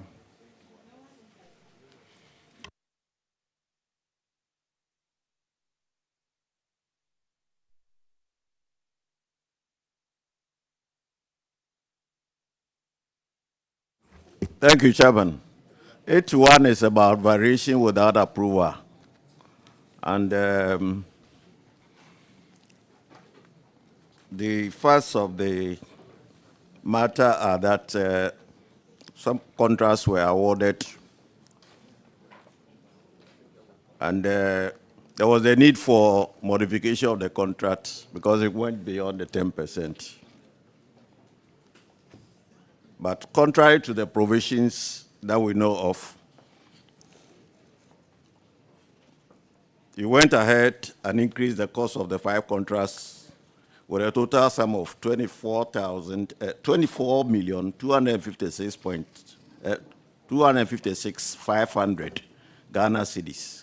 So that the difference in terms of the 2 contracts was 4,017,000. The list is provided for in the table there. The Director of Procurement attributed the anomaly to a variation order initiated through a letter written by the Ministry of Trade and Industry. The auditors noted that this situation could lead to cost and contract management inefficiencies. So the recommendation was that the Chief Director should seek retroactive approval. Has it been done now?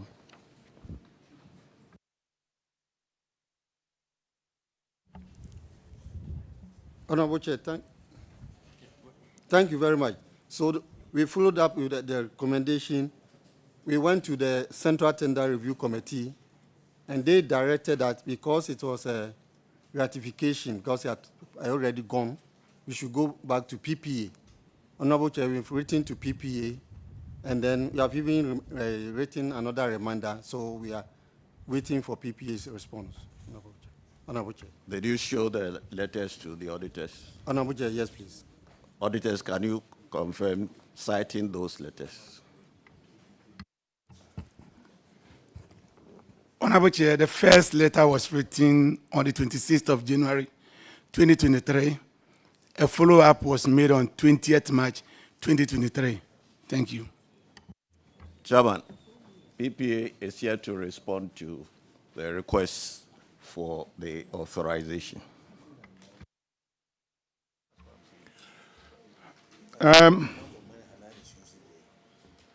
Auditors, you are recommending that the Chief Director should seek retroactive approval. Is there any provision in the procurement law that says that if you breach the law, you can seek retroactive approval? This one go to the auditors.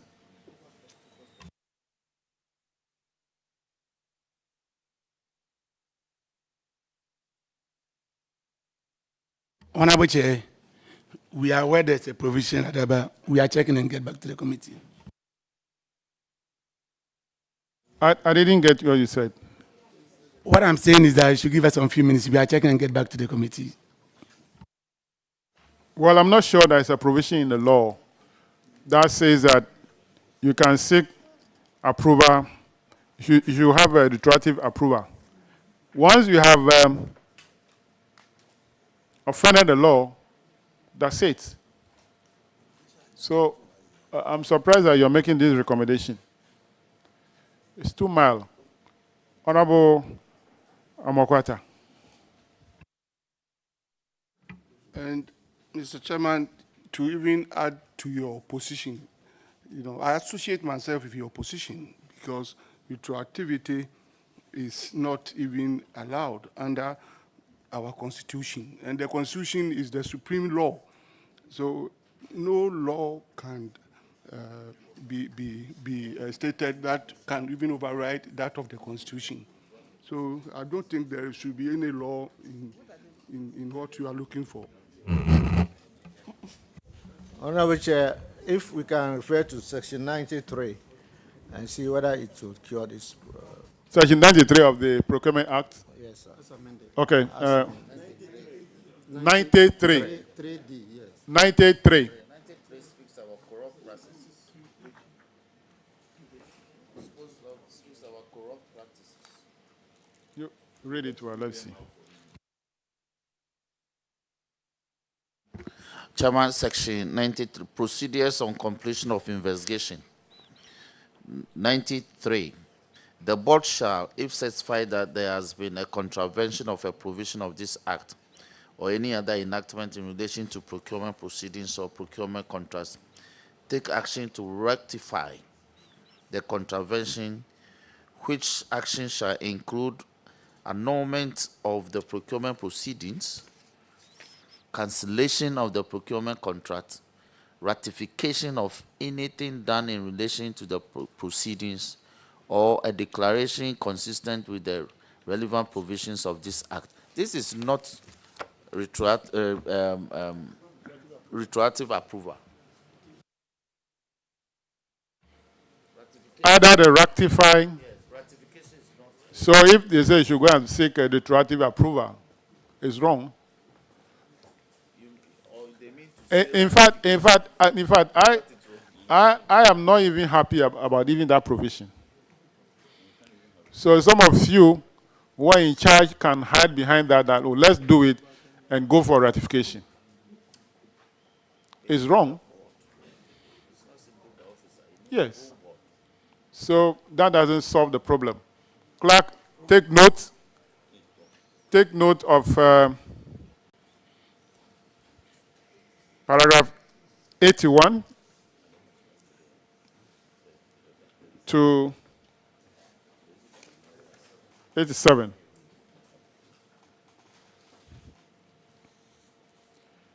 Paragraph 88, Honorable Mutala. Thank you, Mr. Chairman. Mr. Chairman, the infraction is so big. Huge. Alajantiri. Nah. It has to do with a finance lease. Mr. Chairman, the Ministry of Health entered into a 25-year finance lease agreement with QHC Project Limited at a total lease value of 15,265,000 Ghana cedis in April 2020. Unfortunately, the projects were uncompleted. And the ministry also indicated that the exigencies at the time necessitated the need for them to get an isolation center for the purposes of COVID. Unfortunately, the projects they went into on the basis of this lease were not completed. Honorable Minister, did you do due diligence for the purposes of getting into this arrangement with QHC?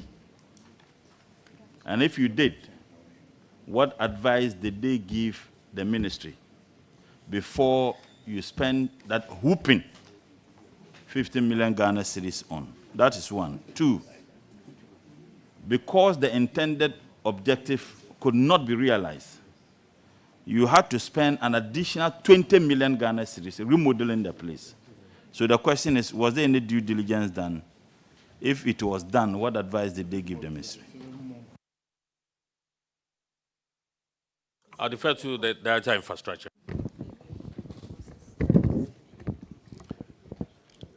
Yeah, thank you, Honorable Chair. The project that we're talking about, Adaklu project, has actually been completed. What happened was that in the heat of the COVID, it became quite imperative to really get a facility to rent in the Volta region. That is Adaklu. When we went to the facility, it was a leasing, so we did lease it. So when we went through, because we wanted to use it to really tailor it for this particular project, we had to do some remodeling and some remodifications. Some additional structures were also in place. But as part of the bank's position, we couldn't do an outright purchase. So it was a leasing. So we leased that particular project. And I think the issue that actually came up was the fact that even though we did lease, we did not receive approval from Ministry of Finance. And that has certainly been done. But in terms of the fact that the project has been completed, Honorable Chair, it is completed. Director, my question is simple. Did you do due diligence? Now, this argument of the project is being completed. The auditors themselves have indicated that the intended objective for which this particular lease was done was not achieved. And I refer you to paragraph 93, that the objective of the lease was not achieved as the buildings were never ready to accommodate patients of the COVID-19 pandemic. It was after which the decision for the remodeling then came up. So what you have completed is the remodeling. So don't tell this committee that the project is completed. Answer the question. Was there any due diligence done before you spend that whooping 50 million Ghana cedis on a project that was incomplete? Honorable Chair, we did an assessment before we actually recommended that we should proceed to do the leasing. Who did the assessment? The Ministry of Health. So what advice did they give the ministry? Go in, pay this amount of money when we know that the facilities could not be used.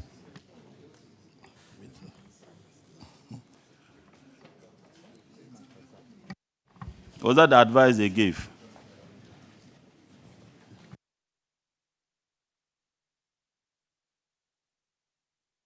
Hello? Okay.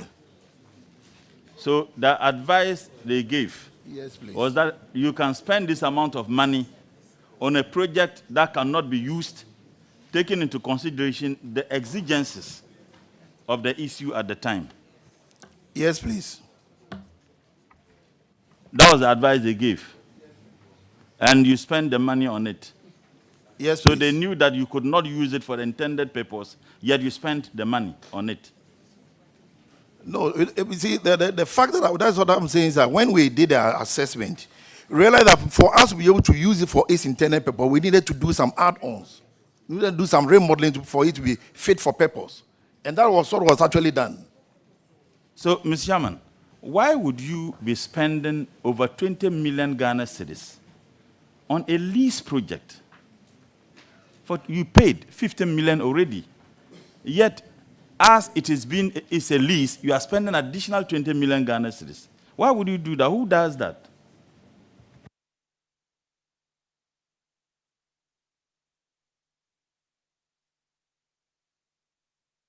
Hello?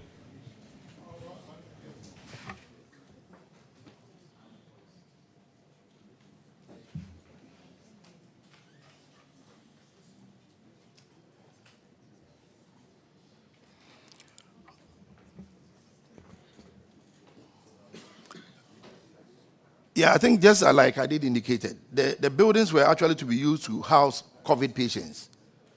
So that one was done.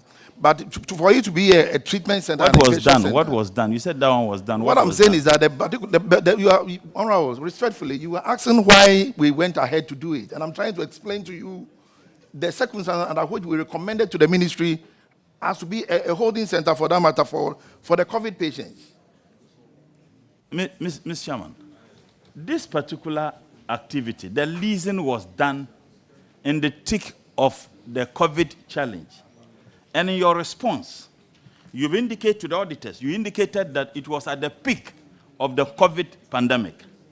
Now, if we're at the peak of the COVID pandemic and you needed a place to hold COVID patients, why would you go in for a project that is not complete? That's my question.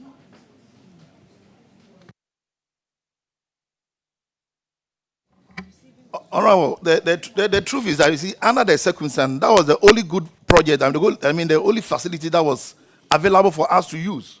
So we have to fall on that and do some renovation. But you couldn't use it. No, what I'm saying is that the people, they were using that place for COVID patients as a holding area for the COVID patients. Director, the auditors, and I have the report here, the auditors are saying that it was not completed, those buildings. And that occasioned the need for the remodeling to be done, where you spend another whooping 20 million Ghana cedis. So if you tell this committee that it was used for holding patients of COVID, Now the place could not even be used for that purpose. That's what the auditors are saying.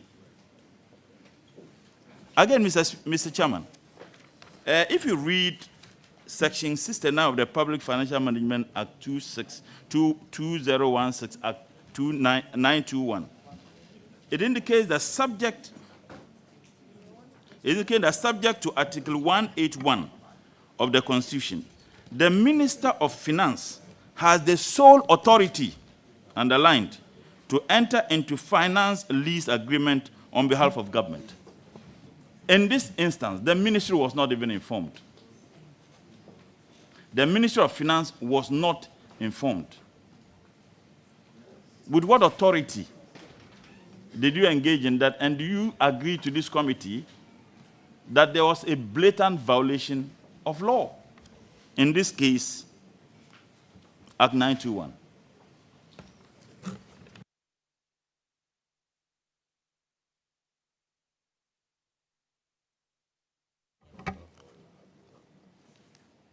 Honorable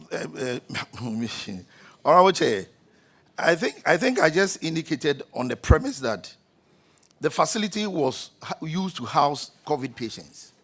But when we move into the facility, we realized that we needed to add additional support services, additional service area and other clinical areas to be able to manage the COVID cases. And that was how come we had to do some remodeling. Auditors, my last question. Could you inform this committee? Because what you have presented to us, for which reason these questions are asked, was that the facility was not completed. It could not be used for its intended objective. Director is telling us that it was used to house patients and that they needed to do some remodeling. But that is not what I am seeing in this report. So auditors, could you tell this committee whether indeed the facility was actually used for the intended purpose or not? Mr. Chairman, when they leased the facility, it was a school. So there were classroom blocks, a dining hall, and a hostel. So they had to reorganize the hostel to host the COVID patients. And then later on, they decided to build a facility, which was part of the remodeling. And the last time we inspected, the facility they were building is completed. But then there were additional works. It is the additional works which are not complete. Yeah. And I yield to you. Honorable Roxon. Chairman, thank you very much. Chief Director, is this the Pennsfield College property in Ho on the Budgetary Road?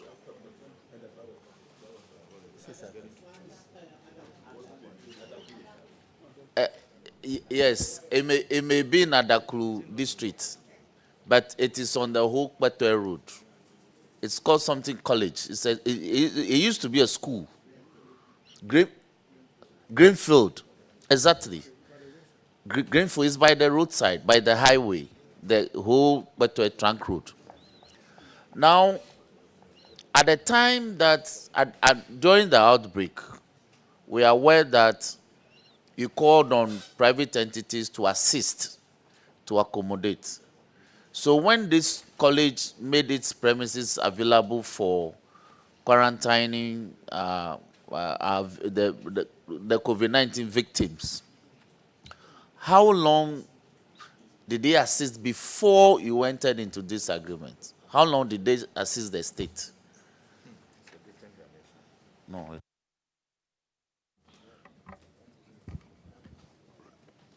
Honorable Chair, respectively, I don't have that information. I am asking this because looking at the initial, because the auditors are raising even the issue of constitutionality of the transaction, not merely a breach of Act 921, but they are raising constitutional issues, and so the standards are now higher. Now, looking at the 50 million plus the 20 million that which comes to about 35 million or more, couldn't we have built a fresh facility with this quantum of money? This is because if a private entity releases facilities for purposes of quarantining the victims for, say, 6 months, we could, with that interim, then determine that we need a substantive facility to be owned by the state. And that could have been done. Like the way we built that facility there, we need to spend more money to be able to put it to the purpose for which, as we speak, if you go to that school, the premises, it is not fit for the purpose for which we speak now. We have to spend more money. But 15 million is gone as part of the consideration. That's the valuable consideration for the 25 years. Then after the transaction, we detected that we need to now remodel to suit the purpose for which we took the facility. And we haven't done that. We haven't completed. So we have to spend more money. It's a very serious matter. So couldn't we have built a new facility with 35 million Ghana? Mr. Chair, my information is that the works have actually been completed. So let's put that on record. Honorable Frida. Thank you, Mr. Chairman. Mr. Chairman, I'm getting confused here and I need some clarification. When you read 90 very carefully, it's been stated that we observed that the Ministry of Health entered into a 25-year finance lease agreement with QHC Project Limited at a total lease value of 115,265 in April 2020. The underlying assets were uncompleted buildings in Adaklu, in the Volta region, which were managed by QHC Project Limited. And it's been stated here, the buildings were to be used as an isolation center during the peak of the COVID pandemic. We noted that the ministry could not use the facility for the intended purpose and is therefore remodeling the building at an additional cost of 20 million. But the auditors alluded to the fact that they actually sent some people there. They were utilizing the facility. And that is what the director said, that they moved in before they did the remodeling. So I want to find out exactly what the situation was, because it's been captured here that they had to do the remodeling. They did not move into the building. You've alluded to the fact that they moved into the building. He's also confirmed it. So what is the situation? What was the situation at the time?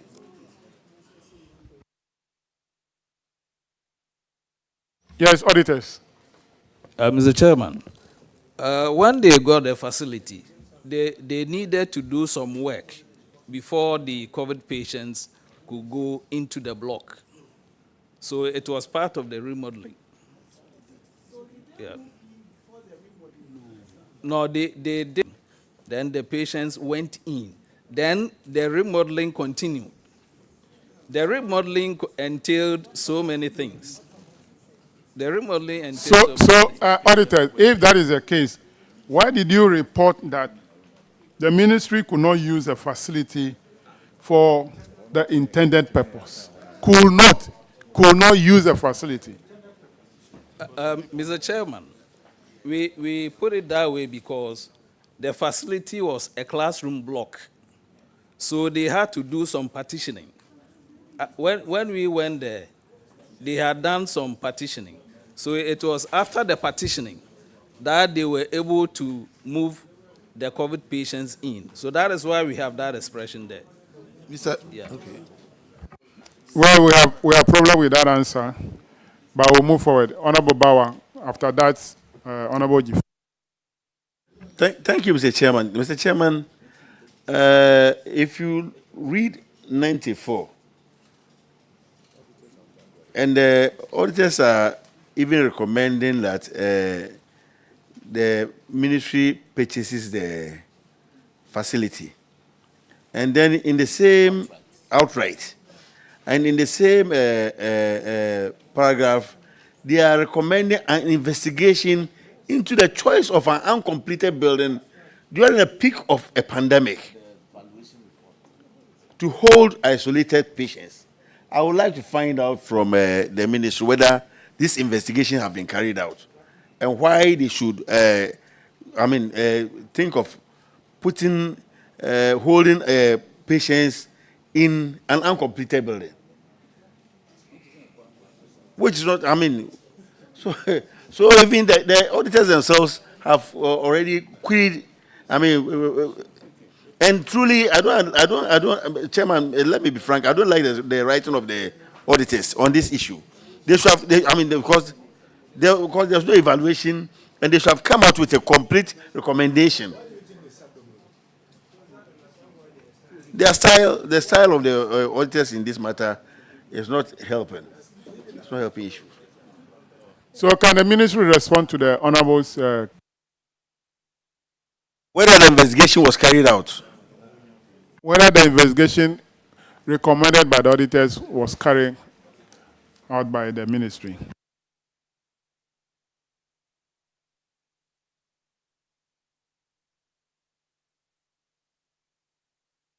Best of my knowledge, we have not yet carried out the investigation.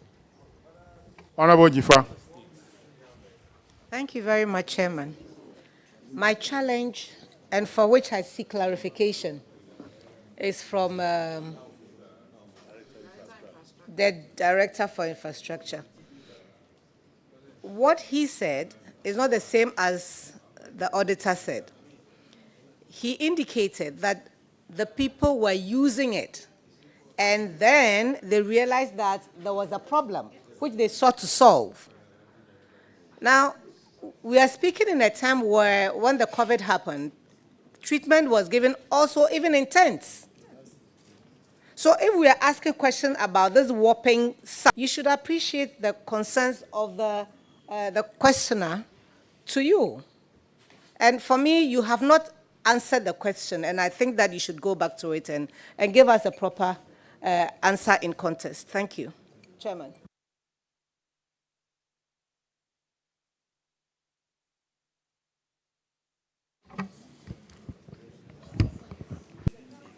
Okay.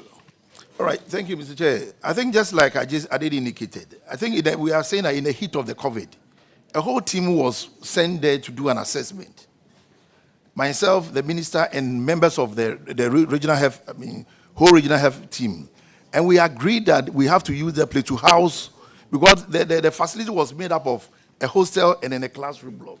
So the hostel was conducive enough to hold the COVID patients. But it was a classroom that required that we provide in an additional service, even to, apart from even the remodeling, because we were going to host people there. We need to also look at the issue about the laundry and everything. So all these things came into play. That's how come that additional cost was actually expended on the project. Honorable Apak. Grateful, Mr. Speaker. Mr. Speaker, I think it is clear why members have a very keen interest in this matter. I want to find out from the minister if the recommendation that the facility be purchased outright has been concluded.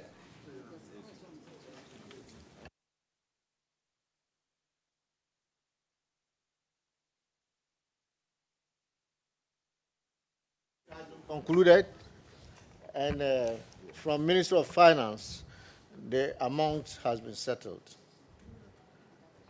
for the lease facility. So the property is now owned by the state. Mr. Chairman. At 35,647,247 Ghana cedi, 70 pesos. Is that right?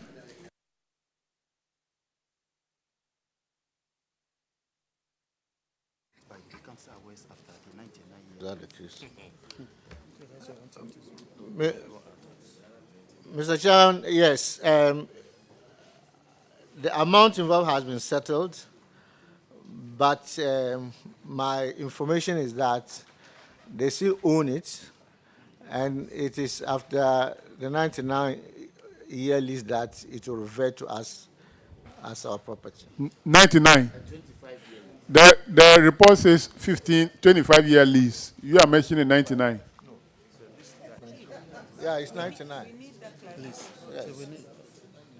It's not 25.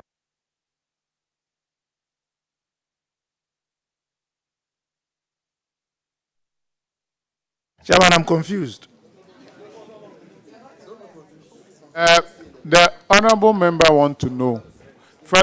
In fact, I also have that as my question. What is the status of the facility now? Who owns the facility? Mr. Chair, with your permission, can we swear in our legal person so that he can Of course, speak to that yes. here? Is it the ministry's lawyer or? Okay, all right. Well, this is.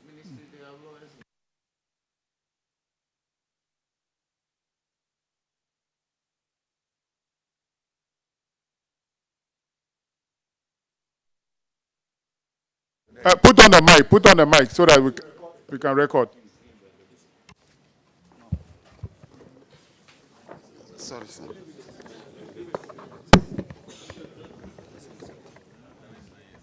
I, Alaji Dr. Inua Yusuf Esquire, Do in the name of the Almighty God swear do in the name of the Almighty God swear that the evidence I shall give before this committee that the evidence I shall give to this committee touching the matter in issue shall be the truth, the whole truth, and nothing but the truth. and nothing but the truth. So help me God. So help me God.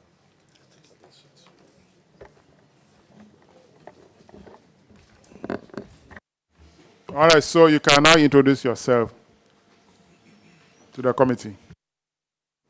Honorable Chair, I am Alaji Inua Yusuf Esquire, Head of Legal Affairs, Ministry of Health. All right, so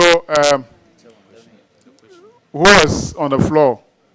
Honorable myself. Apak. Yes. Can you pose your question again for them to respond? Yes, the question I asked was the ownership of the facility, whether it has now been fully procured by government, and if so, at what cost? Honorable Chair, the transaction in respect of Adaklu was in two phases. The property was initially entered into to be given to the Ministry of Health on lease basis for 25 years, renewable for 45 more years. However, there was a policy decision as to acquisition of the property. So the ministry wrote to the Ministry of Finance, and the Ministry of Finance gave a no objection to the outright purchase. Now, the World Bank, as the financier, initially wanted a no objection for outright purchase, but the position changed, and we have recited this in the lease, long lease. So once the Bank of Ghana, sorry, the World Bank took a position that outright purchase was ineligible, but long lease was eligible, the ministry then approached the Office of the Attorney General, and together the advice was given that instead of having one lease for long lease and a separate one for outright purchase, we could combine them into one deed of transfer. And so we went into that arrangement, and the second payment was done as a consideration for a long lease for a total of 99 years. And then for public interest, the property will be transferred to the Ministry of Health, in this case, Government of Ghana, for perpetuity, in perpetuity. So that is the position of the arrangement. Thank you, Honorable Chair. Thank you, Chairman. Just one more clarification. What is the facility being used for currently as we speak?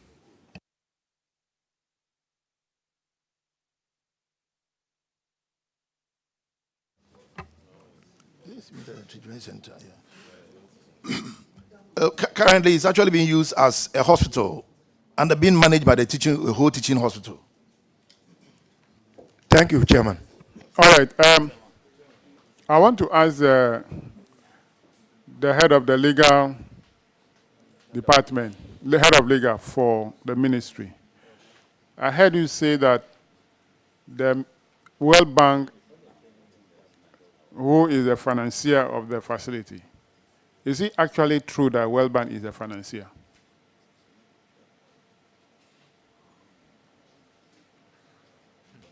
Honorable Chair, by the letters that the communication that we had in doing the recitals, we cited the communication from the World Bank.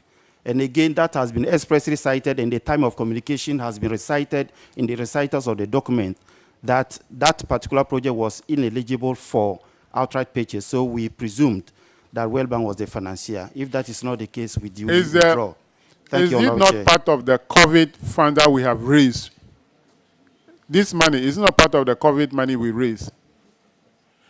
And didn't we hear from the Minister of State today that the money from the World Bank, which is 65 million, 35 million, 130, and 200, total 430, is a loan? We heard it today, that is a loan. So if it's a loan that we took, we are going to pay, how can the World Bank be the financier? It's the government of Ghana that is the financier. So we have to take the decision. Honorable Chair, that's why I stated, with all due respect and humility, that if the rendition financier was inappropriate, I hereby withdraw it unconditionally. I'm grateful. Okay. Because we took a loan. And we use the loan to acquire property. So World Bank should not dictate to us what we should do. With the money we took, a loan we took, and which we are going to pay.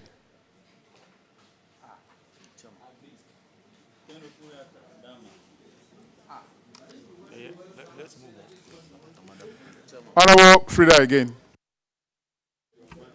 Thank you. Mr. Chairman, I just want some confirmation from the Director, Investments. I want to find out, or I want you to tell this committee that you had to take certain decisions to move into the building to save lives before you thought of remodeling the building. Is that the case? Because you had to save lives. Honorable Chair, you are perfectly right.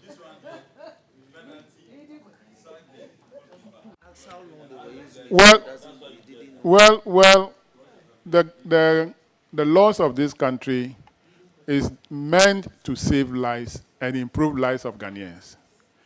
The laws of this country didn't say that if you are going to save lives, you should do the wrong thing. There is no law in Ghana that says that. Do the wrong thing in order to save lives. Okay? So, in an attempt to save lives, provisions have been made in the laws of this country what to do in order not to breach the laws. Chairman, because of what the Director of Investment said, Director of Investment, a while ago I asked you how long the private owner made his facility available for the use of the state prior to the transaction. You told the committee that you couldn't tell. You said you couldn't tell me how long. Whether 6 months, 3 months, you couldn't tell. But you just responded to Honorable Frida Prempeh that you needed to take some decisions. You had to move into the property and take some decisions to save lives.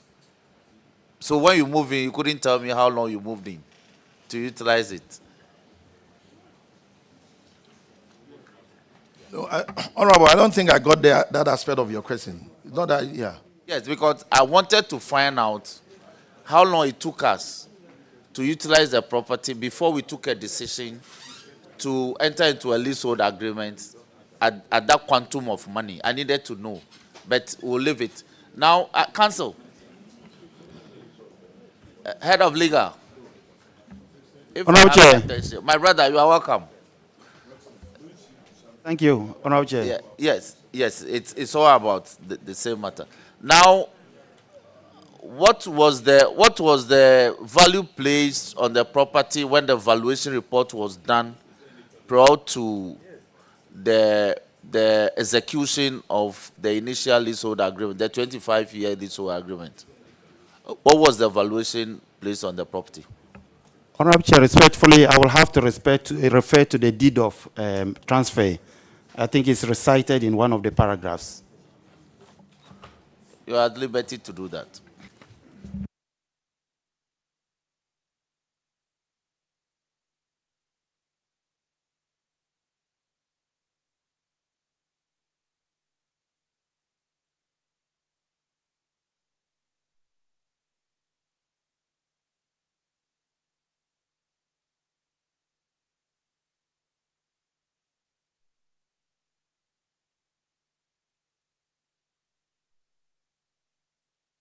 Honorable Chair, I will need a little time to get the exact figure, but it's recited under paragraph J of the deed of transfer, where reference is made to the valuation report dated 20th May 2020. So if I give me a little time, I will find out the exact figure. I'm grateful. Okay, I will assume that the figure is stated in there. That is so, Honorable Chair. Okay, then you could as well read it out if the figure is embedded in there. No, what I'm saying, Honorable Chair, is that reference is made to the evaluation report dated 20th May, but the figure as recommended per the valuation, we don't have it in the deed of transfer recited. But reference was there as a basis for the negotiation of the amount. Council, so you should have told me that reference was made to it, but the figure is not stated. That is, Honorable Chair. That we make I'm grateful. Now, the ministry decided to, as it were, convert the 25-year leasehold agreement to an assignment for the remainder term of the existing leasehold. The council, that's the case. Yeah, that's so, Honorable Chair, but the complete story is that the initial tranche that was paid was for 25 years, renewal for 45 additional. But when the policing decision was taken to do an outright purchase, Exactly so. That's why I asked you the question. So it's a matter of saying yes, then we go to the yes, next 99 years, and thereafter it becomes the property of the state. Yes, my next question is that, Council, you know that prior to the state entry into this deed of transfer, of deed of assignment, which led to a transfer of ownership of this property to the state, we could not be speaking of 99 years because that property had been leased by my reckoning for like 10 before the state came in. So it will be the remainder term, which will not be 99 years. It will be up to about 75 years, or depending on the tenure contained in the original leasehold. You agree with me? Yeah, I will agree with you, Honorable Chair, except to say that the property belongs to the parties that we are acquiring from, and they hold it for life. So our arrangement is, as advised by the Office of the Attorney General, was to add the 25 that we had already paid for and progress to 99, and thereafter it becomes our property. That was the understanding, Honorable Chair. Chairman. All right. Anyway, Ranking. I'll leave it. Council, thank you. I'm grateful, Chair. I have issues with the way the auditors have reported this particular case. Because in one breath, correct me if I'm wrong, you said the facility had a hostel facility and they were holding people. Is that not the case? In another breath, you are saying the facility was not used for the intended purpose. But the intended purpose was to hold people who have, so which is which? Was the place ever occupied by people at all? That's my question. Was the place ever occupied by people at all? Because you seem to be contradicting the issue with your recommendations and observations.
Auditors, did you hear my question?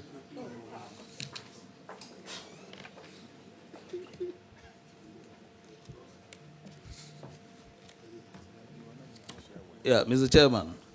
Yeah. The place was used. Yeah. The place was used. Yeah. So why are you recommending that the thing was never used for the intended purpose? No, we didn't recommend that it was not used. What we said was that when they got the lease, they had to do a few things before the COVID patients could be sent there. And that was part of the remodeling. Auditor, yeah. Under paragraph 90, the last paragraph, we noted that the ministry could not use the facility for the intended purpose, period. And therefore, remodeling the building at an additional cost of 20 million out of the 30 million. So, Mr. Chairman, that's what I'm saying. When they got the lease, in each state, they had to do some work before the COVID patients were sent there.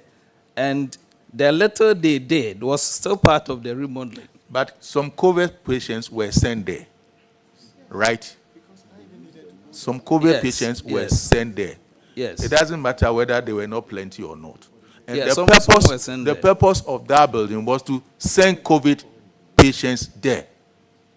So I can't appreciate your conclusions. I'll be frank with you.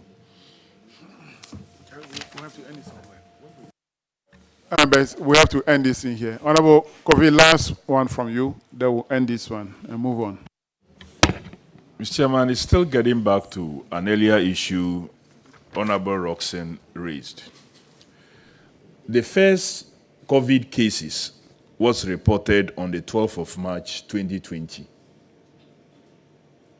And he asked for how long did we use the facility, maybe for free as a support to the ministry's work before it was converted into a lease and ultimately a purchase. Per this report, by April, you have gone into a lease agreement with them. When the first case was reported on the 12th of March 2020, by April the next month, you have already signed an agreement for lease.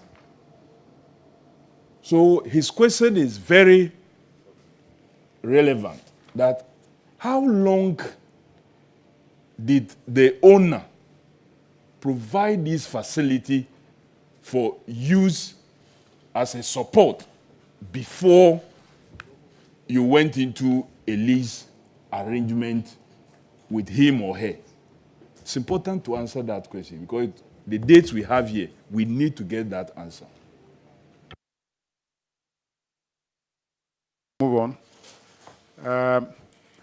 We are suspending sitting for 45 minutes to stretch our legs. We'll be sitting for long. It's not good for our health. So we are suspending for 45 minutes. We are coming back at 1:45. No, 1:30. Okay, let's make it 2:40. 2:40. We'll come back at 2:40.